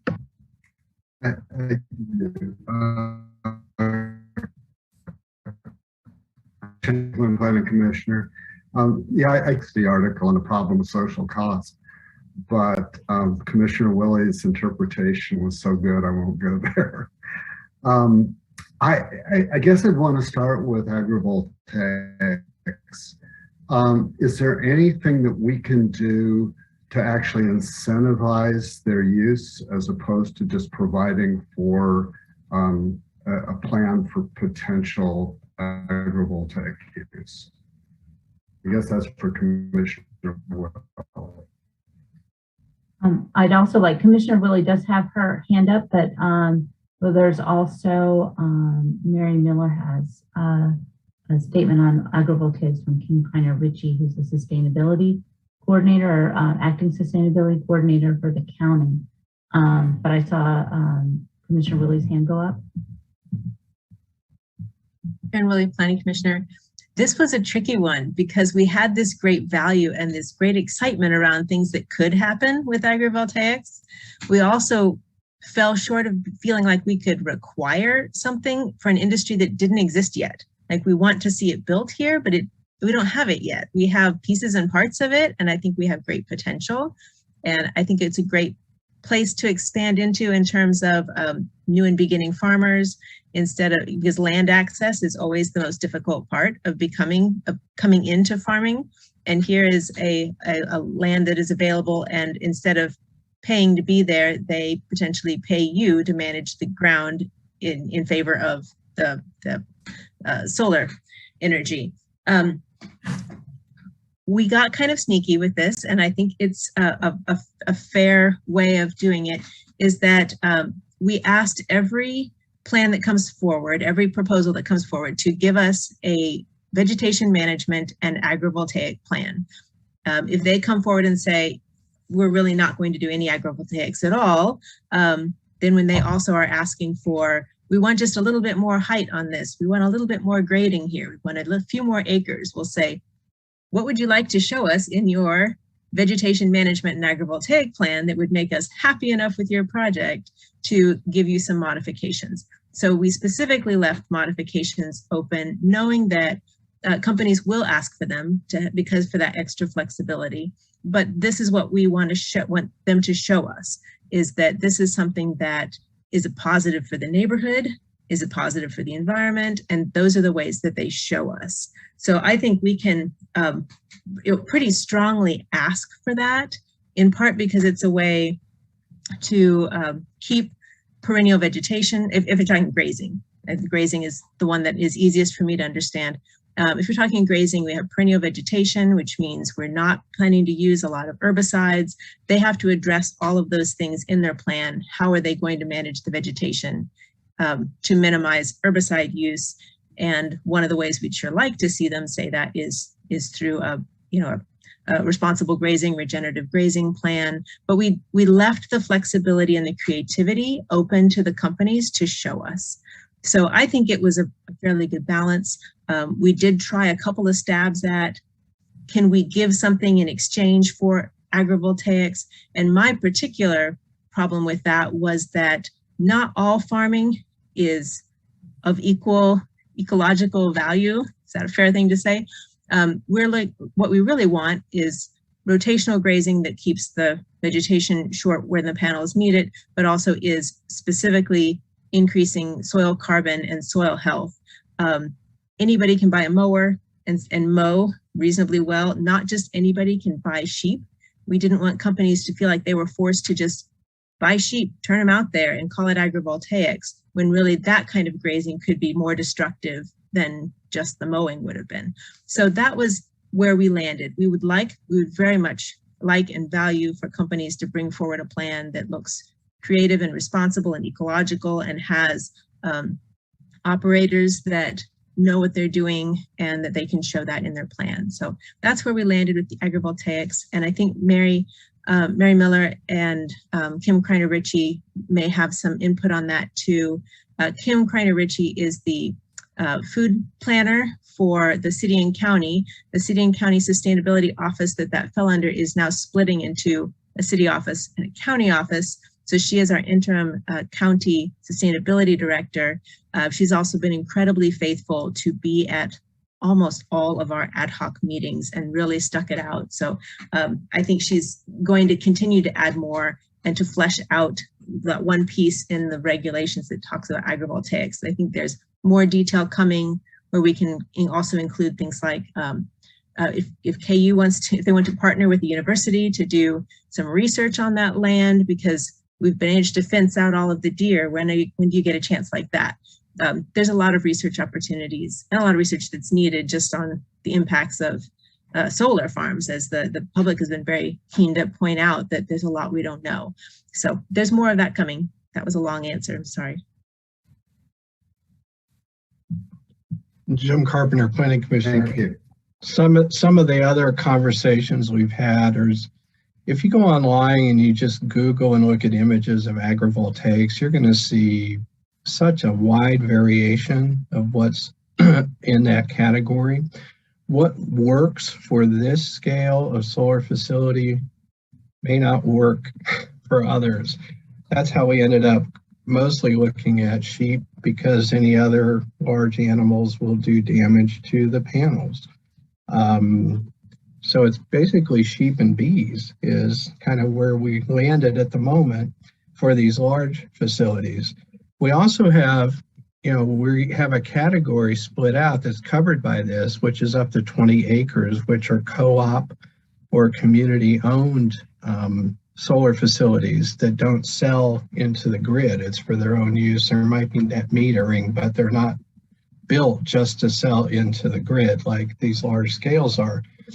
It could be that we're going to see more experimentation and variation in those, and it's possible that if projects come forward that need a greater height in the solar arrays on a smaller scale, that should be something that we're willing to talk about. Because as you look at these photos, you're going to see they're out there, they're spread out farther apart. They're driving tractors and combines underneath of them.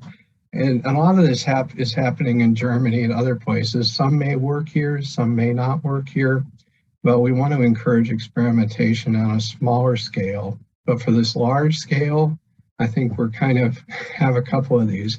You'll note in the regulations that part of the agrivoltaic or vegetation plan, they don't have to put it in right away because they have to get the ground cover established, but they have to plan the placement of the panels to accommodate some agrivoltaics. We learned from the sheep ranching industry that they need to be able to split up this interior area into smaller paddocks to rotate the sheep around, which would mean some wider areas between some of the panels. But we built that in so we can give that bonus acreage to make that possible.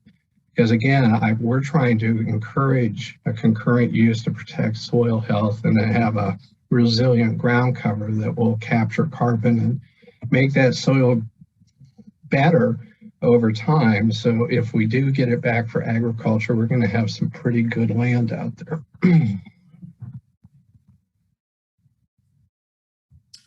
This is Commissioner Ashford. Mary Miller, was there a statement that you had from Kim Kreiner-Ritchie? Mary Miller, City County Planner. And no, Kim had meant to send us a statement. She's ill today and she just wasn't able to do it. So we'll have to have her statement at the next meeting. Okay, thank you. Thank you. Commissioner Shanklin. Greg Shanklin, Planning Commissioner. If I could go on then. Thank you both, Commissioners Willey and Carpenter. That sounds really positive. I think this one may be for Commissioner Rexroad, but of course anybody can answer. But one of the things that's really been puzzling me is all the conversation around the term of the CUP. And I know that the depreciable life of a solar panel is only 5 years. My panel's penciled out at 11 years, and I'm wondering why we end up with 25 years. And is that driven by an accounting function, or that's what lenders lend against? Or if you got any more details that would help us understand, and since this is for the public, sure, good question. Might explain that to others that'll be viewing the. Sure, good question, Commissioner Rexroad. There were a couple things that go into that. One was that the life of the panels that we're talking about in today's commercial solar settings is 30 years plus. So much, much longer than maybe what had been there in the past, and much, much longer than what might be available for residential uses. So that was one piece. The other side of it, though, was you'd mentioned, an accounting thing. It really is about the investment structure that's required to make such a large investment a viable commercial project. And what we've heard from industry pretty reliably, pretty consistently, is that 25 plus years is what's required for that investment to be realized. I know there's been some discussion, and I think other counties have looked at making that a smaller number. There's been some discussion about how comprehensive plans run, oftentimes shorter duration than that. But we felt, as we talked this through, that if we listen to the industry, what they were asking for and why, and we instead of trying to limit risk by a shorter duration that just didn't fit any financial model, but instead put our energy into the rigor that would be in place through our regulations that would govern it over a longer period of time, that was going to be the best possible mix for us. Does that answer the question? Thank you. It does. Thank you. If I may go on, I'm still puzzled, I think, by how the reclamation process kicks in. The way we've drafted it is that at such time as the panels have not been in use for 12 months, then we get to make that declaration. But who is determining what's not in use? I don't think there's a good definition for that, and in our drafting here, and it concerns me that that's a decision that can be kicked down the road fairly easily by the operator, such that they may never have to decommission and reclaim. Yeah, Commissioner Rexroad, we've had a number of discussions, lengthy discussions about that very topic, and would certainly be open to hearing some ideas about how to firm some of that language up. But we wanted to consider a couple things. One was decommission and reclamation at the end of its project life, whatever that might be. And I think that's a pretty clean understanding. I don't think there's much ambiguity in what that would, in the decision of when that was. But we also wanted to consider for a couple of other conditions. One was should, for whatever reason, the operator decide to not use panels that might be installed, whether it's because of their own personal, their own business need, whether it's because of the state of the panels themselves, whatever it might be. That if we determined that they were not generating for a period of 12 months, that would automatically put them into a state where they would be subject to decommission. Automatically trigger that. Now, is it possible for them to come back? Is it possible for them to, as you say, kick the can down the road? I suppose there's some, I suppose that is a possibility. Commissioner Shanklin. But again, I know, I think I speak for the rest of the ad hoc group. We'd certainly be open to hearing any ideas about how to firm that language up that might make that less of a concern. Yeah, I think what I think I suggested before is, I'm sorry, I'm getting a dialog box that says my internet connection's unstable. I apologize for that. What I had tried to suggest before is that the standard could be built around generation of a particular amount of electricity for sale, and the ability to measure that, because I'm not sure that we have actually the ability to go on site and measure how much they're producing. And so that would have to be built into the standards as well. But I like the idea of, if certain panels aren't, generating electricity, we ought to be able to call,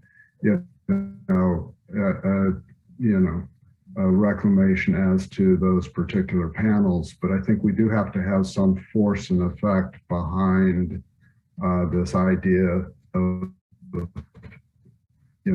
end of use. And I'd be happy to discuss that. I'm sorry, Commissioner Shanklin, I thought you were done. I know Mary Miller has some response to that as well. Sure. Since you're really breaking up, Commissioner Shanklin, I'm sorry. I'm going to go ahead and let Mary Miller respond while you're frozen there. Sure. I'm sorry. Mary Miller's planner. I'm just reading off the draft regs, and I'm just looking, if you're on the one that shows the changes kind of above number 122 under abandonment decommissioning, in the very first section, it tries to explain the process for determining. And so it would be up to the Director of Zoning and Codes. And so if it has not been in use for 12 consecutive months, that the director can issue a notice of abandonment, and they have a right to respond within 30 days. So if they intend to use it, if they're going to develop a plan to use it. And I think the idea is we don't want to be in a hurry to say you have to take it down if they actually intend to start it back up again. If there's some issue and they're going to start to work, we don't want to have to go through the whole CUP process. So it has a lot of flexibility. And we really did talk a lot about, should we look at how much energy they're producing and when they fall below a certain amount. But, there could be reasons you fall below a certain amount. And if you plan to generate more later, if the grid is full and you fall below, but you still have the capacity, that would prevent you from having to build another facility elsewhere in the county. You could just ramp back up to your full scale. So we had a lot of trouble. We did really discuss a lot trying to put very specific rules, but instead we had this notice of abandonment, and they have the ability to reply that, no, we have not abandoned it, and here's our plans, here's how we're going to come back into service, and then they can provide that information, and at what point they could withdraw that notice of abandonment. So it's we're trying to do both things, provide them the ability to stay in place if they actually do intend to come back up or increase their service, but we were looking at just absolutely not being in service, rather than us having to monitor the amount of electricity that they generate and setting a certain level, and then we would have to watch that if they drop below that. It just puts a lot of oversight on the facility. But I think there could be other changes to this to make it a little bit more information about how we would determine if it's been abandoned but I do like the fact that we built in the flexibility for the operator. Commissioner Shanklin again. Thank you, Mary. I guess the point I'm trying to make here is that there is no definition for end of use, such that if the operator wanted to say, well, it's still generating some electricity at kilowatt hours, we don't have to begin the reclamation process. And there would be no way under this definition for us to compel that process start, because there's no definition for end of use. I mean, the way I think you're describing it is they have to completely walk away from the property. No, actually, under number 17, the very end of that, it's, you can, it's in the event they're not in use and at the end of the lifespan of the conditional use permit. So the conditional use permit, if it's for 25 years, at that time, they need to do their decommissioning. However, they have the option to come back and file another CUP and request an extended time frame. So if they do that, then they wouldn't have to do the decommissioning until, if they've got an extension, or if they do a new CUP and get additional time, that's when it would kick in. So it is at the end of the lifespan of the conditional use permit.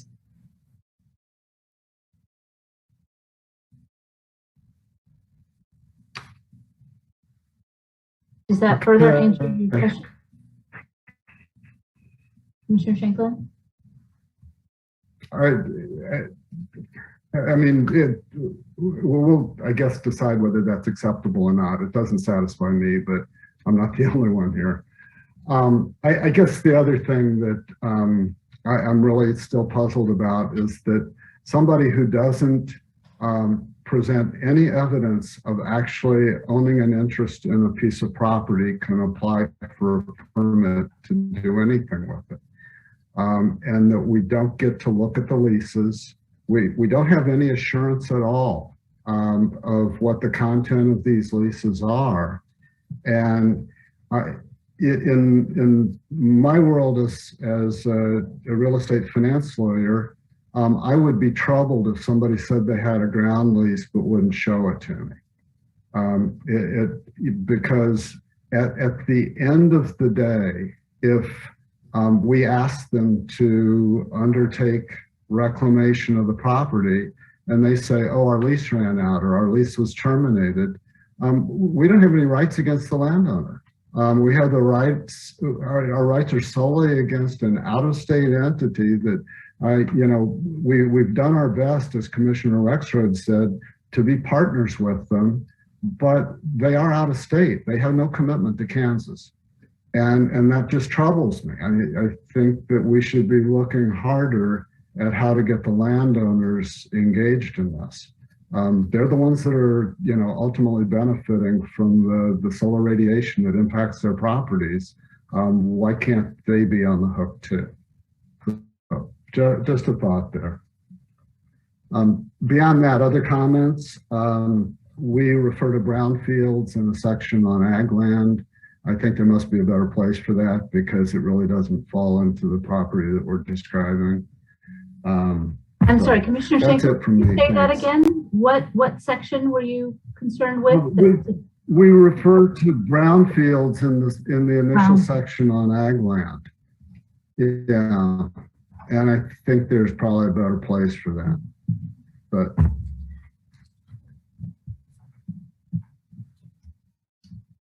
I know our attempt to add brownfields in there is to encourage the use of sites like that. Where that goes in the document, bring that back to staff, but certainly the reason that's there is to have that be an attractive option. I think I cut myself off as I was talking, so sorry about that. But yes, we're hoping to encourage and use of brownfields.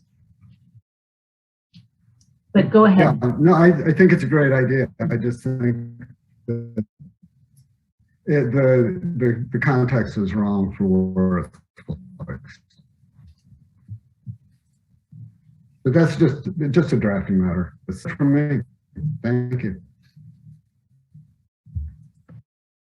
And I would like to say, this is Commissioner Ashworth, that somewhere in the document that I was just looking for, we do have that leases and lease agreements will be on file.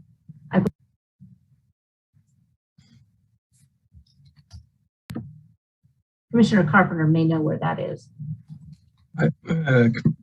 Jim Carpenter, Planning Commissioner, I don't know exactly where that is, but I do know that we have some requirements in there that some of the documentation be presented to the planning director.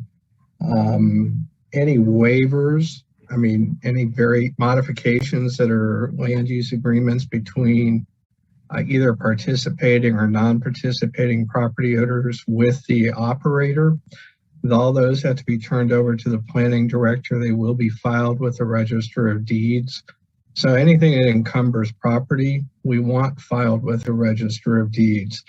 And Commissioner Shankin, if we haven't specifically picked up the actual leases, that's something we're going to have to look at and run by the county attorney, because I think we have a few outstanding questions with the county attorney about some of these issues right now on how we can address them. And again, any of those that have to be filed with the Register of Deeds, it's all the information is to be turned over to the planning director. The county planning office will actually file them at the expense of the operator. So we're trying to make sure that we give notice to future purchasers and landowners about any encumbrances on their land. But you've come up with a couple of topics I think are going to be a topic of a pretty esoteric ad hoc committee meeting now. So we're going to have to address those.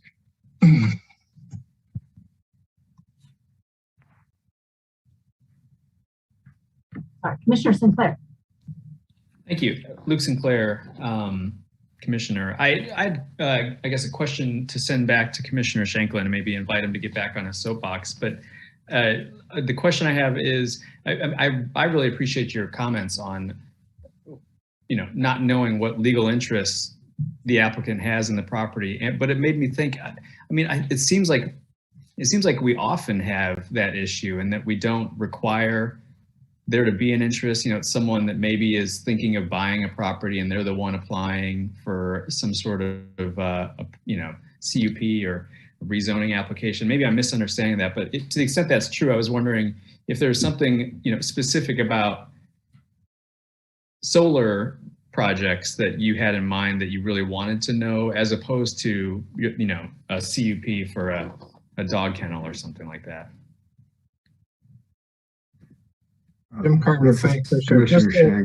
Just to add an example that maybe Commissioner Shanklin can respond to, is quite often we see an applicant come in on behalf of a landowner to get a zoning change, which is actually a condition of a future sale. So we see quite a few that come through us and then the property's up for sale. So that's just another example that we see quite often. I just wonder how that would go into your comments to try to flesh them out as we talk about this down the road. Greg Shanklin, Planning Commissioner. Those are really good examples. I think that the concern that I have here is that we're looking at reclamation, some 25 years down the road, and don't know all that much about, the legal entity that we're dealing with in the applicant. And that should their lease terminate, which I have to admit, I only did a Control-F search through the document on the word lease and didn't see that we had an opportunity to review them. I thought that the reference that you made was just to waivers among property owners to particular requirements. But I guess, that's what concerns me here, is that the financial stakes are so high. And, in the case where it's a condition to some subsequent transfer, we're going to bind the property owner ultimately on those. In the case of a solar farm, we don't have the power to bind the property owner. So. Jim Carpenter, Planning Commissioner. We don't have the county attorney here tonight, and I wish, or Ben Harris, who's county codes and enforcement. But I think with regard to the actual leases, that's something where I'm sure Mary's taken notes. She's done this the whole time through. I don't know how she keeps up with us and keeps track of what we do, but she's doing it. And it's something that we should probably run by the county attorneys. What authority do we have to put in here that the actual leases be provided to the planning director? We know that these leases all have non-disclosure agreements in them, and we don't know. So there are aspects of this that I just don't understand with my knowledge of this area of the law specifically that has to do with the leases and what we can and can't get about private leases for the land. But I hear the concern that we don't know if there's an actual right to place this facility on any individual land unless we see those leases. So it's something I think we're going to have to get an answer to. So Mary, have we seen this before or in your experience, and are there ways to deal with this? Yes, we've had CUPs come in on properties that the people don't own the property. We've had people that rent land and they've done CUPs.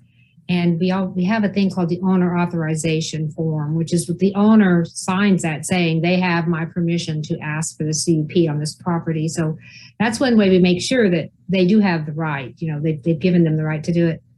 And I think it's an interesting question. I know with quarries, a lot of times they operate on leased lands and we've never gotten their leases. But I think if we were going to expand it to where we wanted to see their leases, I think we would have to write in here what we were looking at, because we don't want to start evaluating how much money people are making off of it, or, what is it we're looking for in the lease. I think if we were going to draft language to include it, we'd also want to note why we're asking for it and what are we going to look at in it.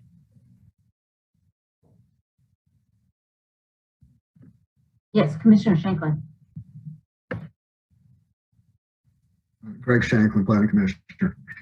Yeah, I think because of the NDA provision, were we to negotiate this with them, they would probably want to at least redact the price terms. But we could come up with a list of things we want to see. I don't want to get hung up on actually, the review of the lease so much as I think we need to bind the property owners at the end of the day. They need to know that when they terminate that lease, they still have an obligation to reclaim, and that's not being shifted to the taxpayers.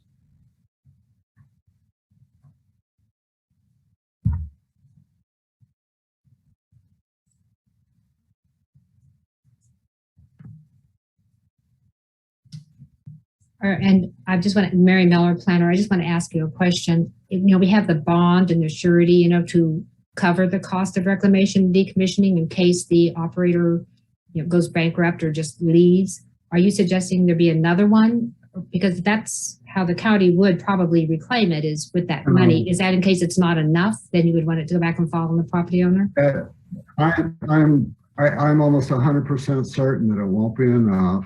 And sure, that's how I would expect that we would finish the job, is by a lien against the landowner's property if we had that right. I've done enough of this that I know that estimates are always low, bonds are always insufficient. You can predict it with some certainty.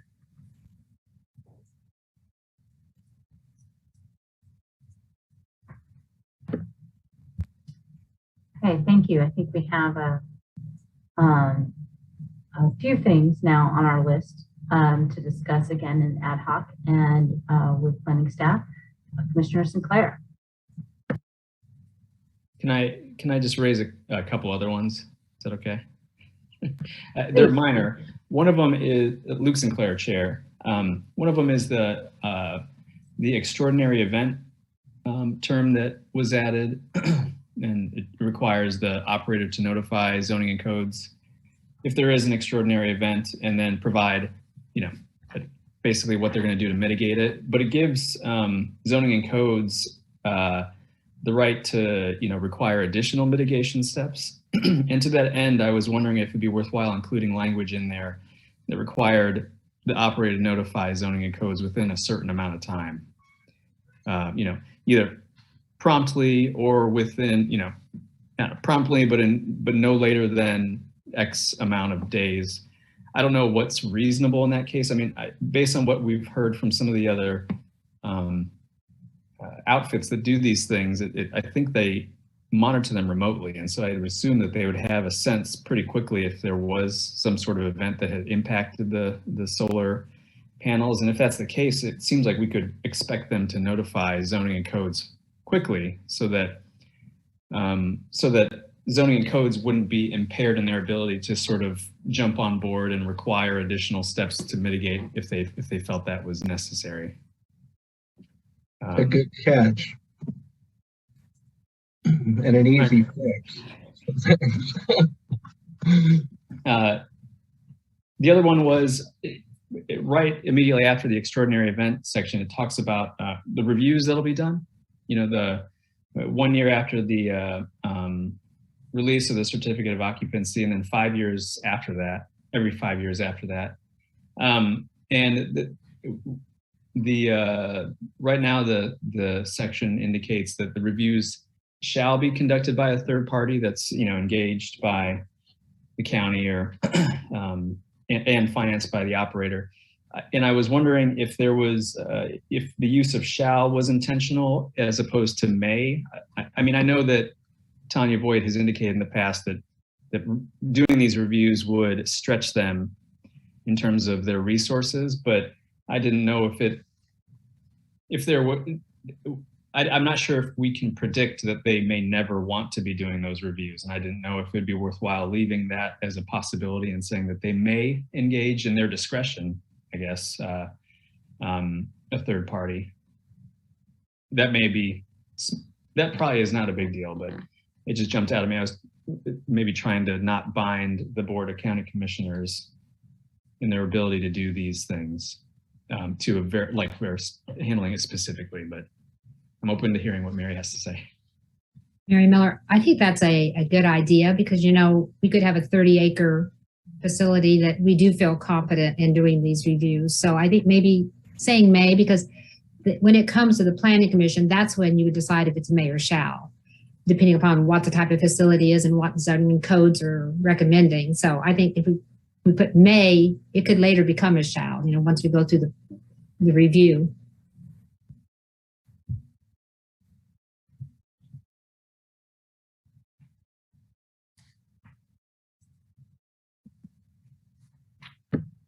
Commissioner Carpenter, you had unmuted yourself. Did you have something else to say?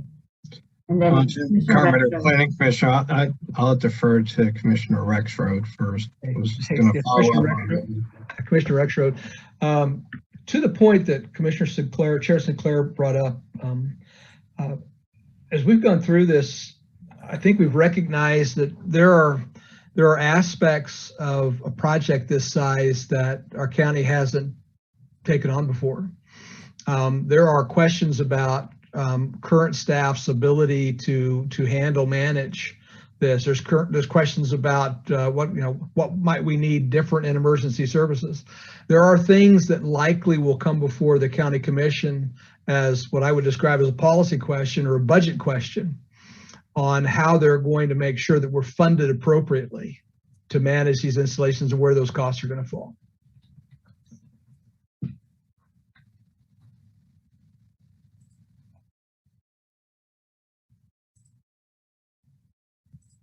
And Jim Carpenter, Planning Commissioner, that's also the ability of the county was a factor that went into the size that was chosen of 1,000 acres. And the fact is that we're not limiting the number of conditional use permits that an individual could apply for, but we're dividing it up into bite-sized pieces, so to say, that are manageable for a review, because as Commissioner Butler brought up, these are going to be long meetings when they come to us. It's an incredible amount of information that's required, and that's going to be in these packets. And a lot of opportunity, a lot of public input will happen at that time. A lot of discussion about specific conditions or changes in wording will happen at that time. And these are probably going to be, this is going to be the sole topic for some meetings when these come through, I imagine. But like I said, if you look at, we've also been following Johnson County and what they've been doing. They put a hard and fast limit on 1,000 acres. Everything has to be in the 1,000 acres. There has to be so much distance in between those. They put, they're recommending 2 miles out from every city And there is a map, the very map that's in the next Johnson County Planning Commission packet is in our packet tonight. Somebody submitted it. There's very little land left in Johnson County where these facilities will be possible. I think Ben Harris calculated that probably at a maximum, they would have 3 1,000 acre projects possible in Johnson County. But that may have changed because DeSoto annexed the Sunflower Ammunition Plant, which changed the buffer areas. And there is one solar company that's been working with DeSoto that's going to be building there. So there's a lot of dynamics going on about what might actually happen in this county. But and I would also point out one other factor that's built into these regulations is each subsequent CUP application for large-scale solar that comes in, one of the criteria we have to evaluate is the cumulative impact on the county. So we didn't put a hard and fast cap on a number of acres. It's something that we're going to have to look at as we go. And some of that's going to change with, the membership of the Planning Commission and the County Commission. We know that because that's going to turn into some real policy issues that have to be considered in balancing those land uses out there. As you all know, we already have the requirement that anything that comes in is within 3 miles of one of the other cities, well, any of the cities. So this would include if it's out in this, somewhere out in the county, but within 3 miles of Lawrence, we're already hearing that.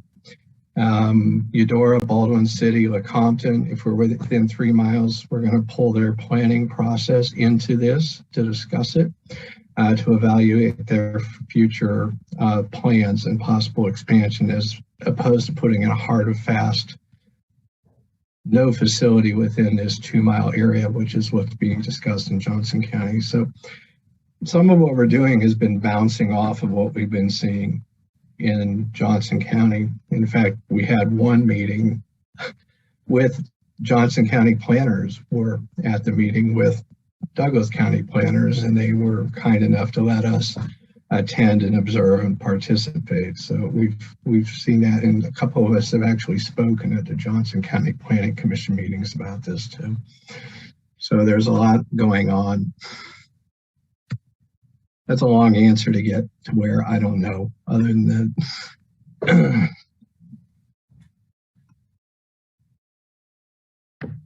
Commissioner Thomas. When I went through this Commissioner Charlie Thomas, when I went through the document, there were things that I wrote out beside. Is it possible for us to go through this document just page by page to say, hey, this is great. Anybody have questions about this? And move on. Otherwise, I can skip around and tell you the things that I was concerned about. You go right ahead and pick out the places that you have a question about, and we'll do our best to answer. Okay, if you look at number 10, and under number 10, site area 3, says the footprint of the solar facility, including the various solar modules, whether on property that is commonly owned / controlled or otherwise. I'm not sure what the otherwise is. And that's on page 7. Mary Miller, I believe our intent was to show that it didn't all have to be under one ownership. So it could be under property that is commonly owned, controlled, or that is under separate ownerships. It doesn't have to all be owned by one person, was our point, I believe, unless the committee remembers that differently. But I think that was the point we're trying to make. So otherwise just didn't make any sense to me. Okay. To just have the word otherwise there is. We can clarify that. Okay. I think many of the things that I was concerned about have already been spoken to, so I will skip to page. It's on page 19. why transfer of operator?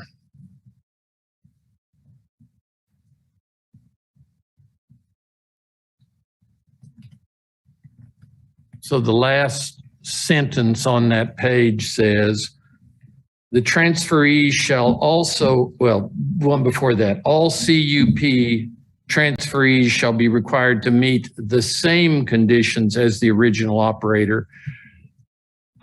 I would insert at least the same. In the 25 years that this facility will be operating, I am sure we will have gained new information and knowledge about solar panels, solar arrays, and to transfer this facility to some other entity with 20-year-old or 15-year-old information. So I would like us to be able to include new information.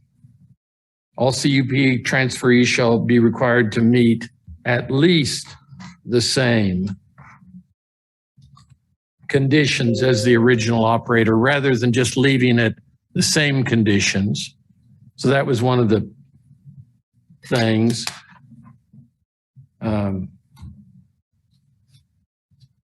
Again, some of them that I have, we've already talked about. What on page 26,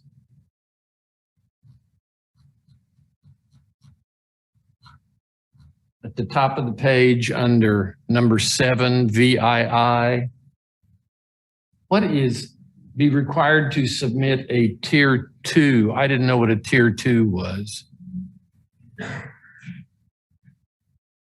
I would assume, this is Mary Miller, I assume Karen really might have to answer that. That is something the fire chiefs had us put in there. So it's a specific fire district term. I myself don't know what it is, but it's something that it's in their jargon.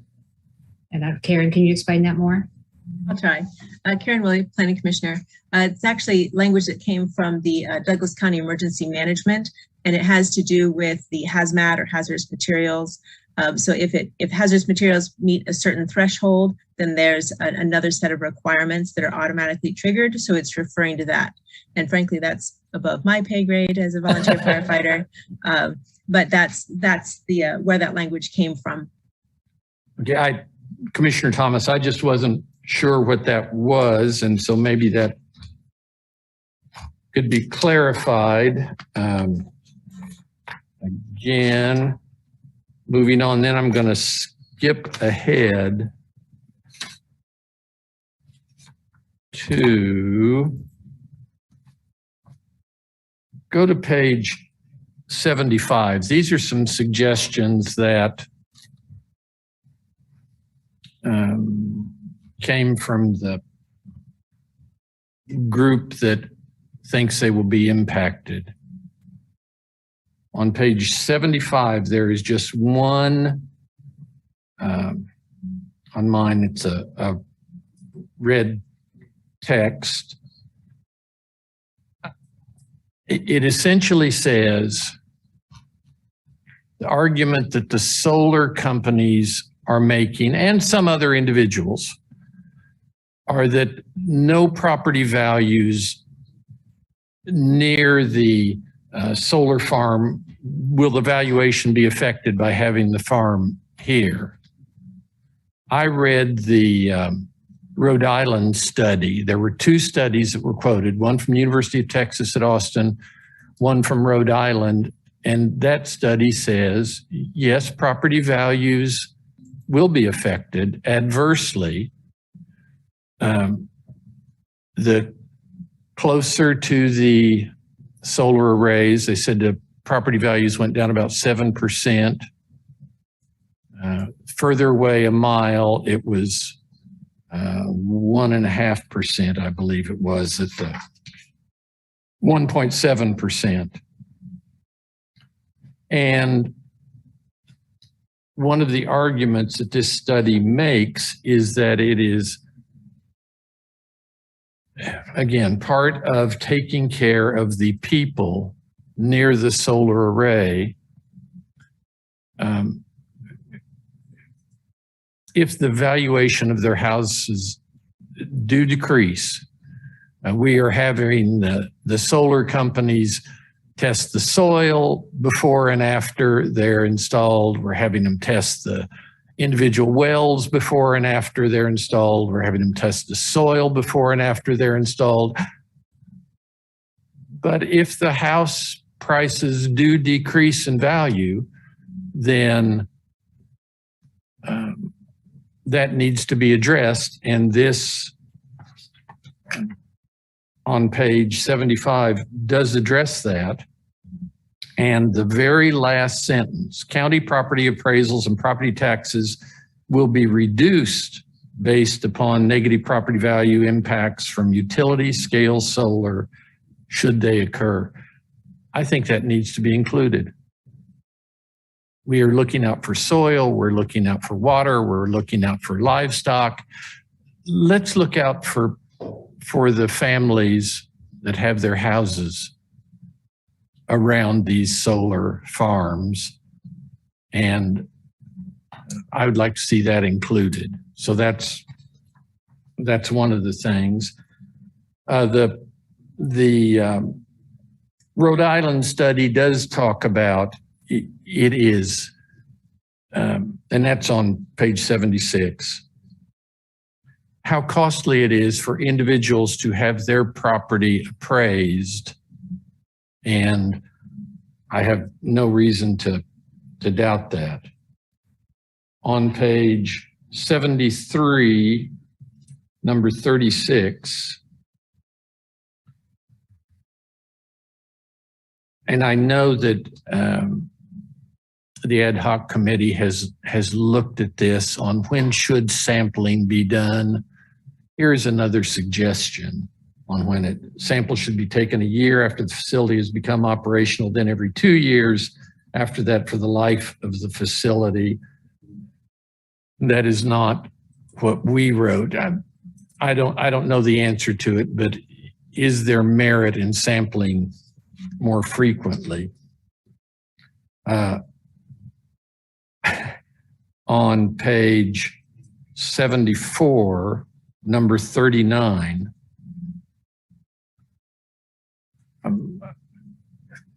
they were suggesting that you could only do construction during daylight hours between 8 and 5, Monday through Friday. I didn't agree with that. And just as a little side note there.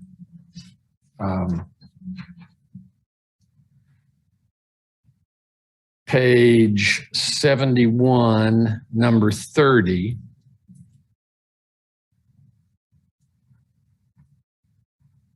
Talks about when would notices be sent out. The notice shall be sent by regular mail, and I think certified mail. These letters that are being sent out, I think are important enough to be sent out by certified mail so we know that the individuals received them. So I think that would be a good change.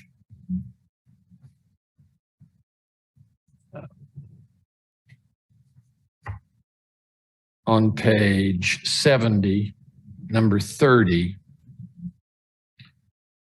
and anybody could speak to this. I just don't remember it being in our regulations about housing density. I know Mary talked about it some, but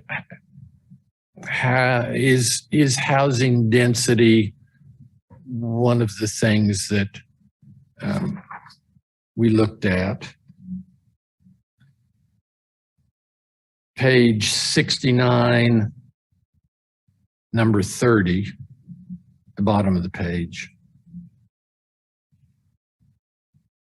Do we have any requirements for where they get their solar panels and the materials? Developer projects must use at least minimum 50% United States manufactured, not assembled solar panels, inverters, and battery storage. Is that even anything we can do?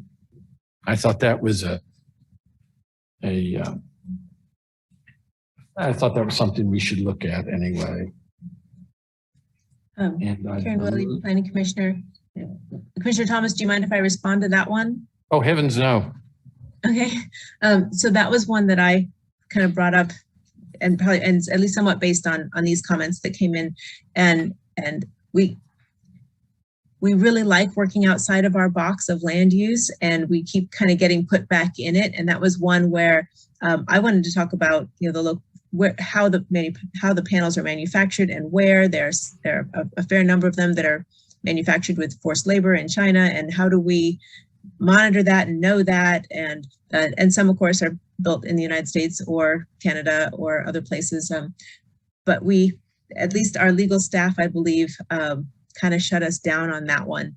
I don't know then what level of accountability we can give that, and maybe it doesn't come from the Planning Commission exactly, maybe it comes from the public paying attention and bringing that forward, because we will know when they submit a plan what panels they're planning to use. And there's homework that could be done there. We could probably bring it up at that time, but we didn't get very far with it being able to put it in the regulations. Commissioner Thomas, since I don't have a legal background, I had no idea whether it's legal or not. I just thought it sounded like a good idea to me. So some of the suggestions that were turned into us, when I read them, I thought some of them made sense. Maybe some of them I didn't understand. I will go through it again and look at it before we have our next meeting. But those are the things, Commissioner Ashworth, that I had noted when I went through the document. Thank you very much for pointing all that out and pointing those details out. This is exactly what we were looking for, some of these, not only bigger questions, but some of the smaller questions, because this is our opportunity to really go through this with the whole Planning Commission rather than just 4 of us. And we really need to know what questions and concerns the group has before we come back again to the commission with hopefully a final draft that will involve public comment and a vote on whether or not to accept these standards before it goes to the county commission. So thank you. Would anybody else like to tackle the big issues, little issues, word choices? We spent a lot of time on word choices, you know, parsing things and very detailed, and that, you know, it means it's important. Sometimes the difference between one word can make a difference in how it's interpreted. So we're trying to be very, very careful with how these things are interpreted. I'm not a lawyer, but there's a lot of lawyers on this commission who understand that. So if you have even the smallest suggestion, please do put it out there. Again, Commissioner Thomas, I would say I certainly appreciate the work that you did. You collectively did. City staff, the ad hoc committee, calling in people. The detail things escaped me at times, so I appreciate, Commissioner Ashworth, your comments about individual words and the detail of it, but I appreciate what you did. And you, Mary, for doing that. I certainly appreciate it. At this point, I want to say if there's no further comments, questions, lingering doubts, whatever, out there, I want to try to summarize what we will go back to the ad hoc and planning staff with. So I'm going to ask others in the Planning Commission to make sure we get all these down so that we know what we'll be talking about at our next meeting. I'm going to mangle this list a little bit, and it'll be very short and very brief, but so we can flesh this out. I have down on my list questions referring to the general character of a rural area. I have questions about how I knew I was going to do that at some point tonight. Agrivoltaics are encouraged. We had questions regarding the length of the CUP. We had questions regarding the reclamation process and how that gets started. What is the definition of end use? We have the question about our ability or inability to look at leases and what sort of information will be on file, the Register of Deeds. We have some of the more sort of details, word choices, placement in the document. We're referring to brownfields, extraordinary events in terms of the time frame of that. And I cannot read my writing on that one. Property values were also a question to address. What am I missing? Anything else? I just want to make sure we know what we're going back with, and so that because this is public record, those that will view this session later know what we're going back with and what we're considering, because people are going to be writing in further comments. Mary? Yeah, there were a few more that Commissioner Thomas just made, as far as can we address the change in housing values, and should sampling be done every 2 years through the life of the facility, and should notices be sent out by certified mail, and do we look at housing density? That's probably when we consider the character of the area, and any requirements where they get their panels. And so, and then also in the definition of, what is the definition of, of site area, putting down that it, instead of using the term otherwise, just specify it could be under different ownership. So I think those are basically it. Oh, and there's one about making, seeing if the owners, making sure that there's a way that the operator is responsible for reclaiming the land, but if the bond is too little, looking into whether or not that would fall then upon the property owner or some other way to make up if it's not enough. I know we put things in where we would actually reevaluate the bond every 5 years, but if it's still too little, do we want that responsibility to fall on the property owner? So we'd have to look at that.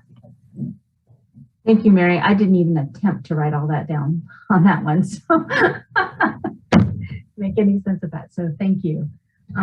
So anybody else want to chime in with something we need to look at when we bring this back to the ad hoc and planning staff?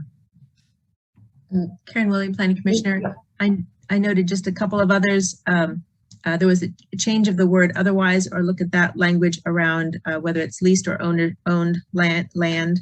Then there was that or otherwise, and just to make sure that that has the clarity that it needs. And then there was the transfer of operator, if that is an opportunity to update requirements or if that has to stay the same. That's something to look at. That was in section Y. And then to offer some clarity on that tier 2 language from emergency management to make sure that that is easily understandable.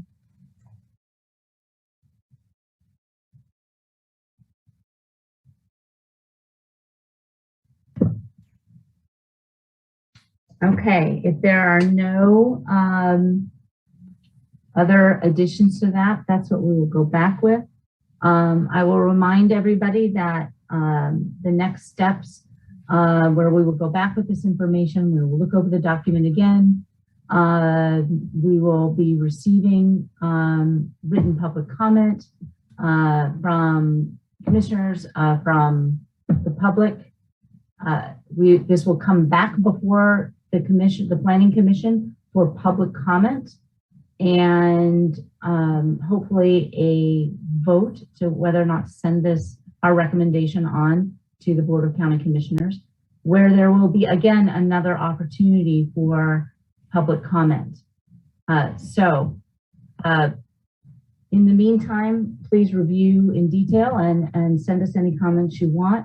I'm going to ask if the chair of the ad hoc committee, Commissioner Carpenter, has any last minute thoughts before I turn this back over to the chair of the Planning Commissioner, Commissioner Sinclair. Jim Carpenter, Planning Commissioner. I want to thank everybody for taking all the time that you obviously did reading through this document and coming up with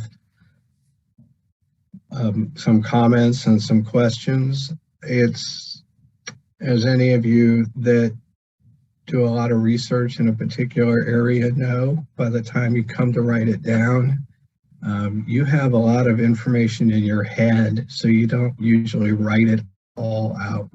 So that's the value of having public, other eyes look at this, and to point out where things don't quite make sense or the definitions are a little bit loose. So we really appreciate that. This is a big collaborative process, and you're part of that right now. And I see Commissioner Shanklin has something to add, but I just want to also say for anybody that's watching tonight or watches a video later on, we would like the same from you. If you read through this and you see discrepancies or something you don't understand, please forward that to county planning staff. It will get to the ad hoc committee. We will look at it. And if it's something that we can clarify or address, we will certainly do so. That'll certainly be pointed out in the red line copy, as well as the clean copy that comes back to the next meeting for discussion. So I want to thank everybody else on the ad hoc committee for all the time they put in. As you've gathered from this, this has been time intensive, but it's also been extremely interesting, and it's really been a privilege for us to work so closely with staff and to see how they work and to understand these processes better, and the fact that they will answer and gather any information that we've asked. We have asked for some strange things and we get it back very quickly. And I can't express the gratitude and the appreciation we have for that. And I'm so happy that they've been willing to put up with us through this process, because this is slightly different for them to do too. And I guess we should pick up what Commissioner Shanklin has to say, but I'd also like to get any comments from the other members of the ad hoc committee before we end our work session that they might want to add to this. And from Mary.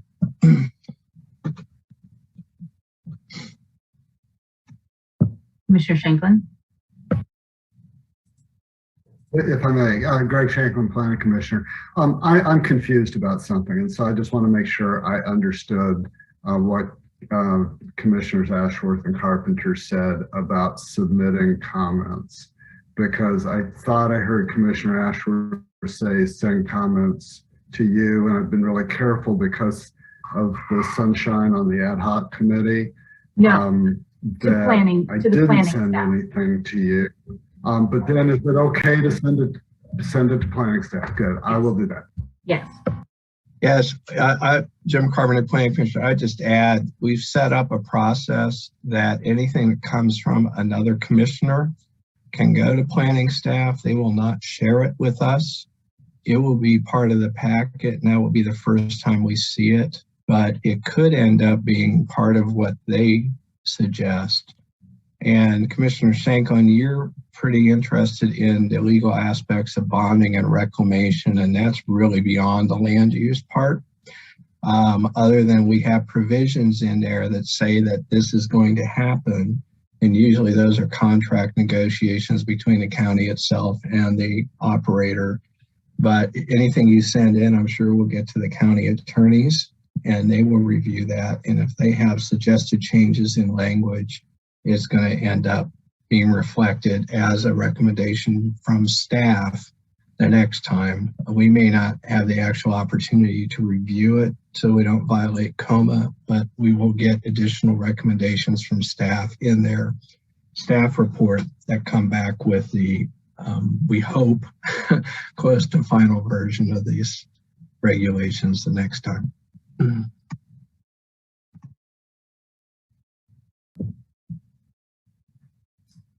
All right then. I'm going to turn this meeting back over to Chair Sinclair because we still have a little bit of business beyond this work session. So thank you, everyone, and back to Chair Sinclair. Thank you, Luke Sinclair, Chair. And thank you, Ad Hoc Committee.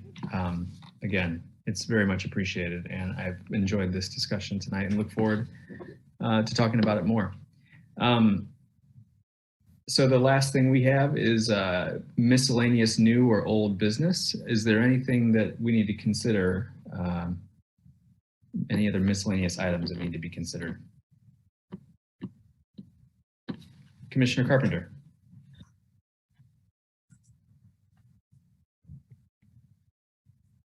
Am I there? I hope I'm being heard. My computer says I'm muted, so I hope you hear me. In our work as an ad hoc committee, we have looked at the existing wind regulations for the county. They're a well-drafted document, but we have found, and we actually lifted some language from those regulations to help or to actually use in the solar regulations, but we've also identified some discrepancies that we're creating with our new proposed regulations. I don't think Tanya is here, but Mary can possibly bring up some of those issues that have come up in our discussions. So one of the things we're going to ask tonight is if the commission as a whole would consider directing its staff revisit the wind regulations and bring them into conformity with some of the values and ideas that we have in the solar regulations. And there also has been brought up several times technological changes that we may need to address. And I just asked Mary to get some of the examples that have been noted by staff that we might want to look at. And Mary Miller, I'm afraid I'm not really up to speed on that. I know that taller towers were an issue. We have setbacks. They're pretty much a proportion of the turbine and the tower height. And I think the idea was to make sure those are adequate. And also we have a distance between the turbine and the ground. They want to make sure those are still adequate given the different in the size. And just looking at impacts of the facilities. And I think going through and just making sure all the conditions are up to date with the way the technology is today. There may not be a lot of changes, but just a few things that we'd want to come back into, to kind of update. Jim Carpenter, Planning Commissioner. The idea was this would be a very targeted review by staff or otherwise as directed by the Planning Commission.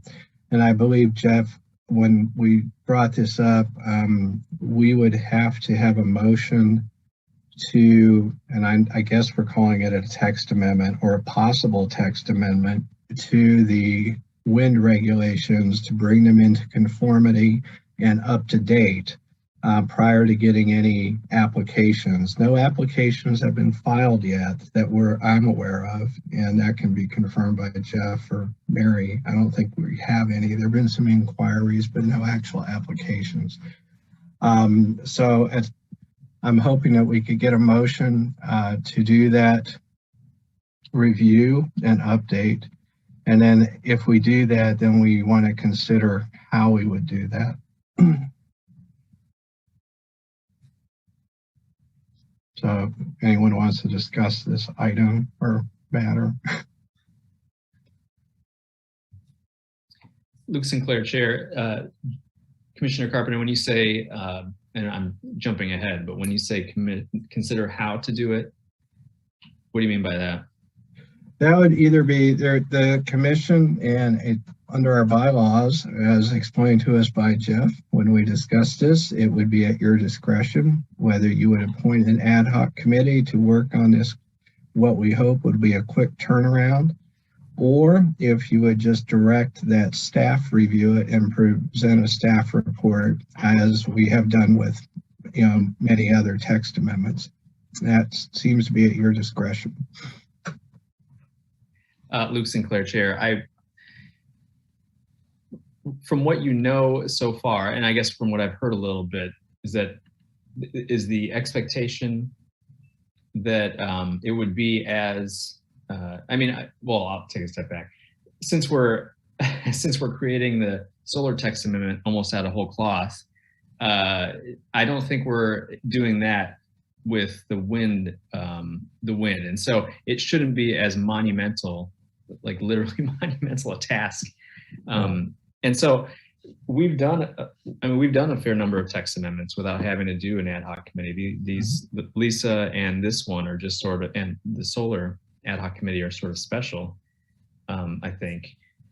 And so unless from your perspective, having been exposed to these as you've gone through the work you've done on, excuse me, on the ad hoc committee, if it doesn't seem like it's going to be in the ballpark of that, I would be inclined to just, assuming we want to, have a motion and actually direct staff to do something, just have it done the way we normally do text amendments. And then if it actually turns out that it is a big undertaking and we need more attention and more discussion, maybe we could, at that point, consider splitting 4 people off.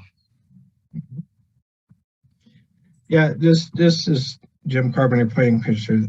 I think that the areas that have been identified are relatively small in number, and it's just to make sure that our definitions match up, that we've addressed these height issues, that setbacks are adequate. I mean, it's just some technical things. It's not like going out and learning a whole new area as we've had to do for the solar. So, I'm inclined that, if I'd be comfortable with staff bringing it forward the way we do, and then we have a discussion, and if we get stuck, then we could, or other issues come up, then we could talk about whether we need to expand the type of input we seek, like we did for the solar.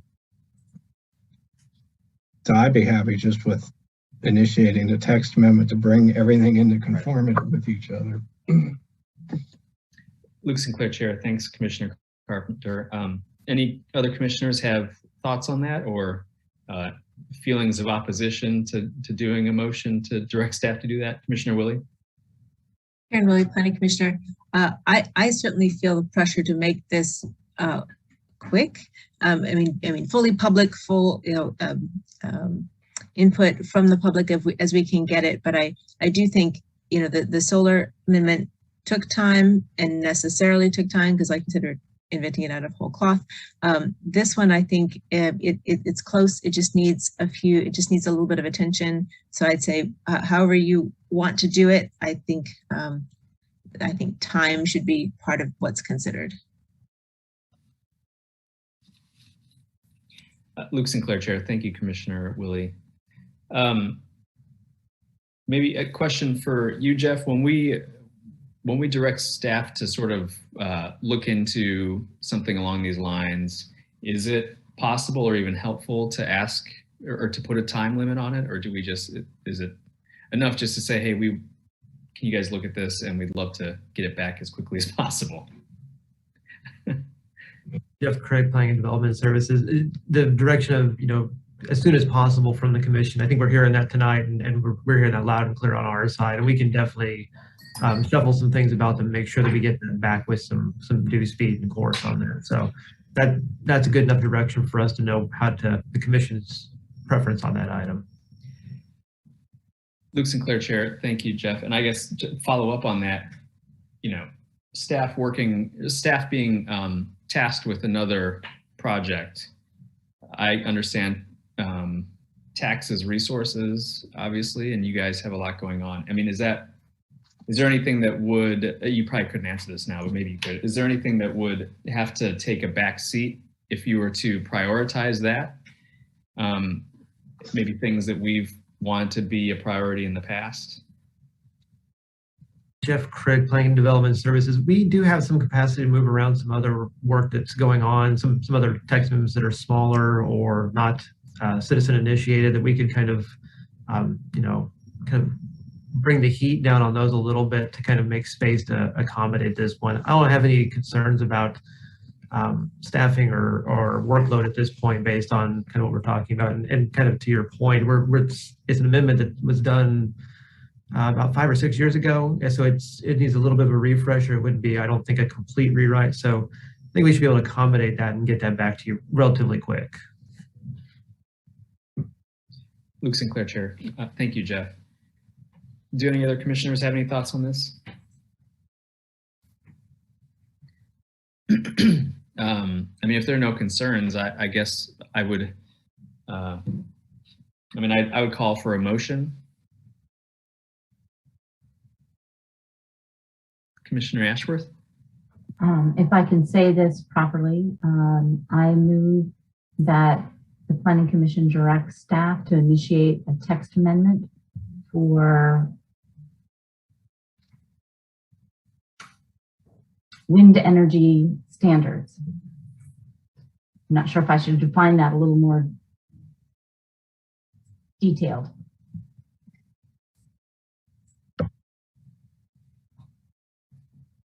Luke Sinclair, Chair. I mean, Jeff, do you think that's sufficient? Or Commissioner Carpenter, too, is the one who sort of brought this to our attention? I'll defer to Jeff. Okay.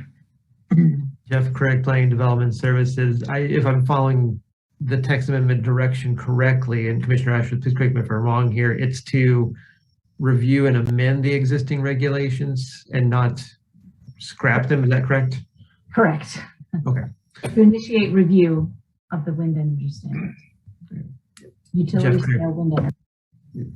Jeff Craig, Planning Development Services. Yeah, that gives us enough direction to get the amendment underway and guidance to go forward. Okay. Luke Sinclair, Chair. So that was a motion to initiate a text amendment, or no, to direct staff to initiate a text amendment and undertake a review of standards, the wind energy standards, and for purposes of updating them. Is there a second? Commissioner Carpenter seconded that by hand motion. Any other comments before we vote on that? Okay, well then, Jeff, could you call the roll on it? Jeff Craig, Planning and Development Services. Commissioner Ashworth? Yes. Commissioner Butler? Yes. Commissioner Carpenter? Yes. Commissioner Payton? Yes. Commissioner Rexroad? Yes. Commissioner Shanklin? Yes. Commissioner Sinclair? Yes. Commissioner Thomas? Yes. Commissioner Willey? Yes. Motion passes 9-0. Luke Sinclair, Chair. Very good. Thank you for that. Well, before I move on, is there any other miscellaneous new or old business that we need to tend to?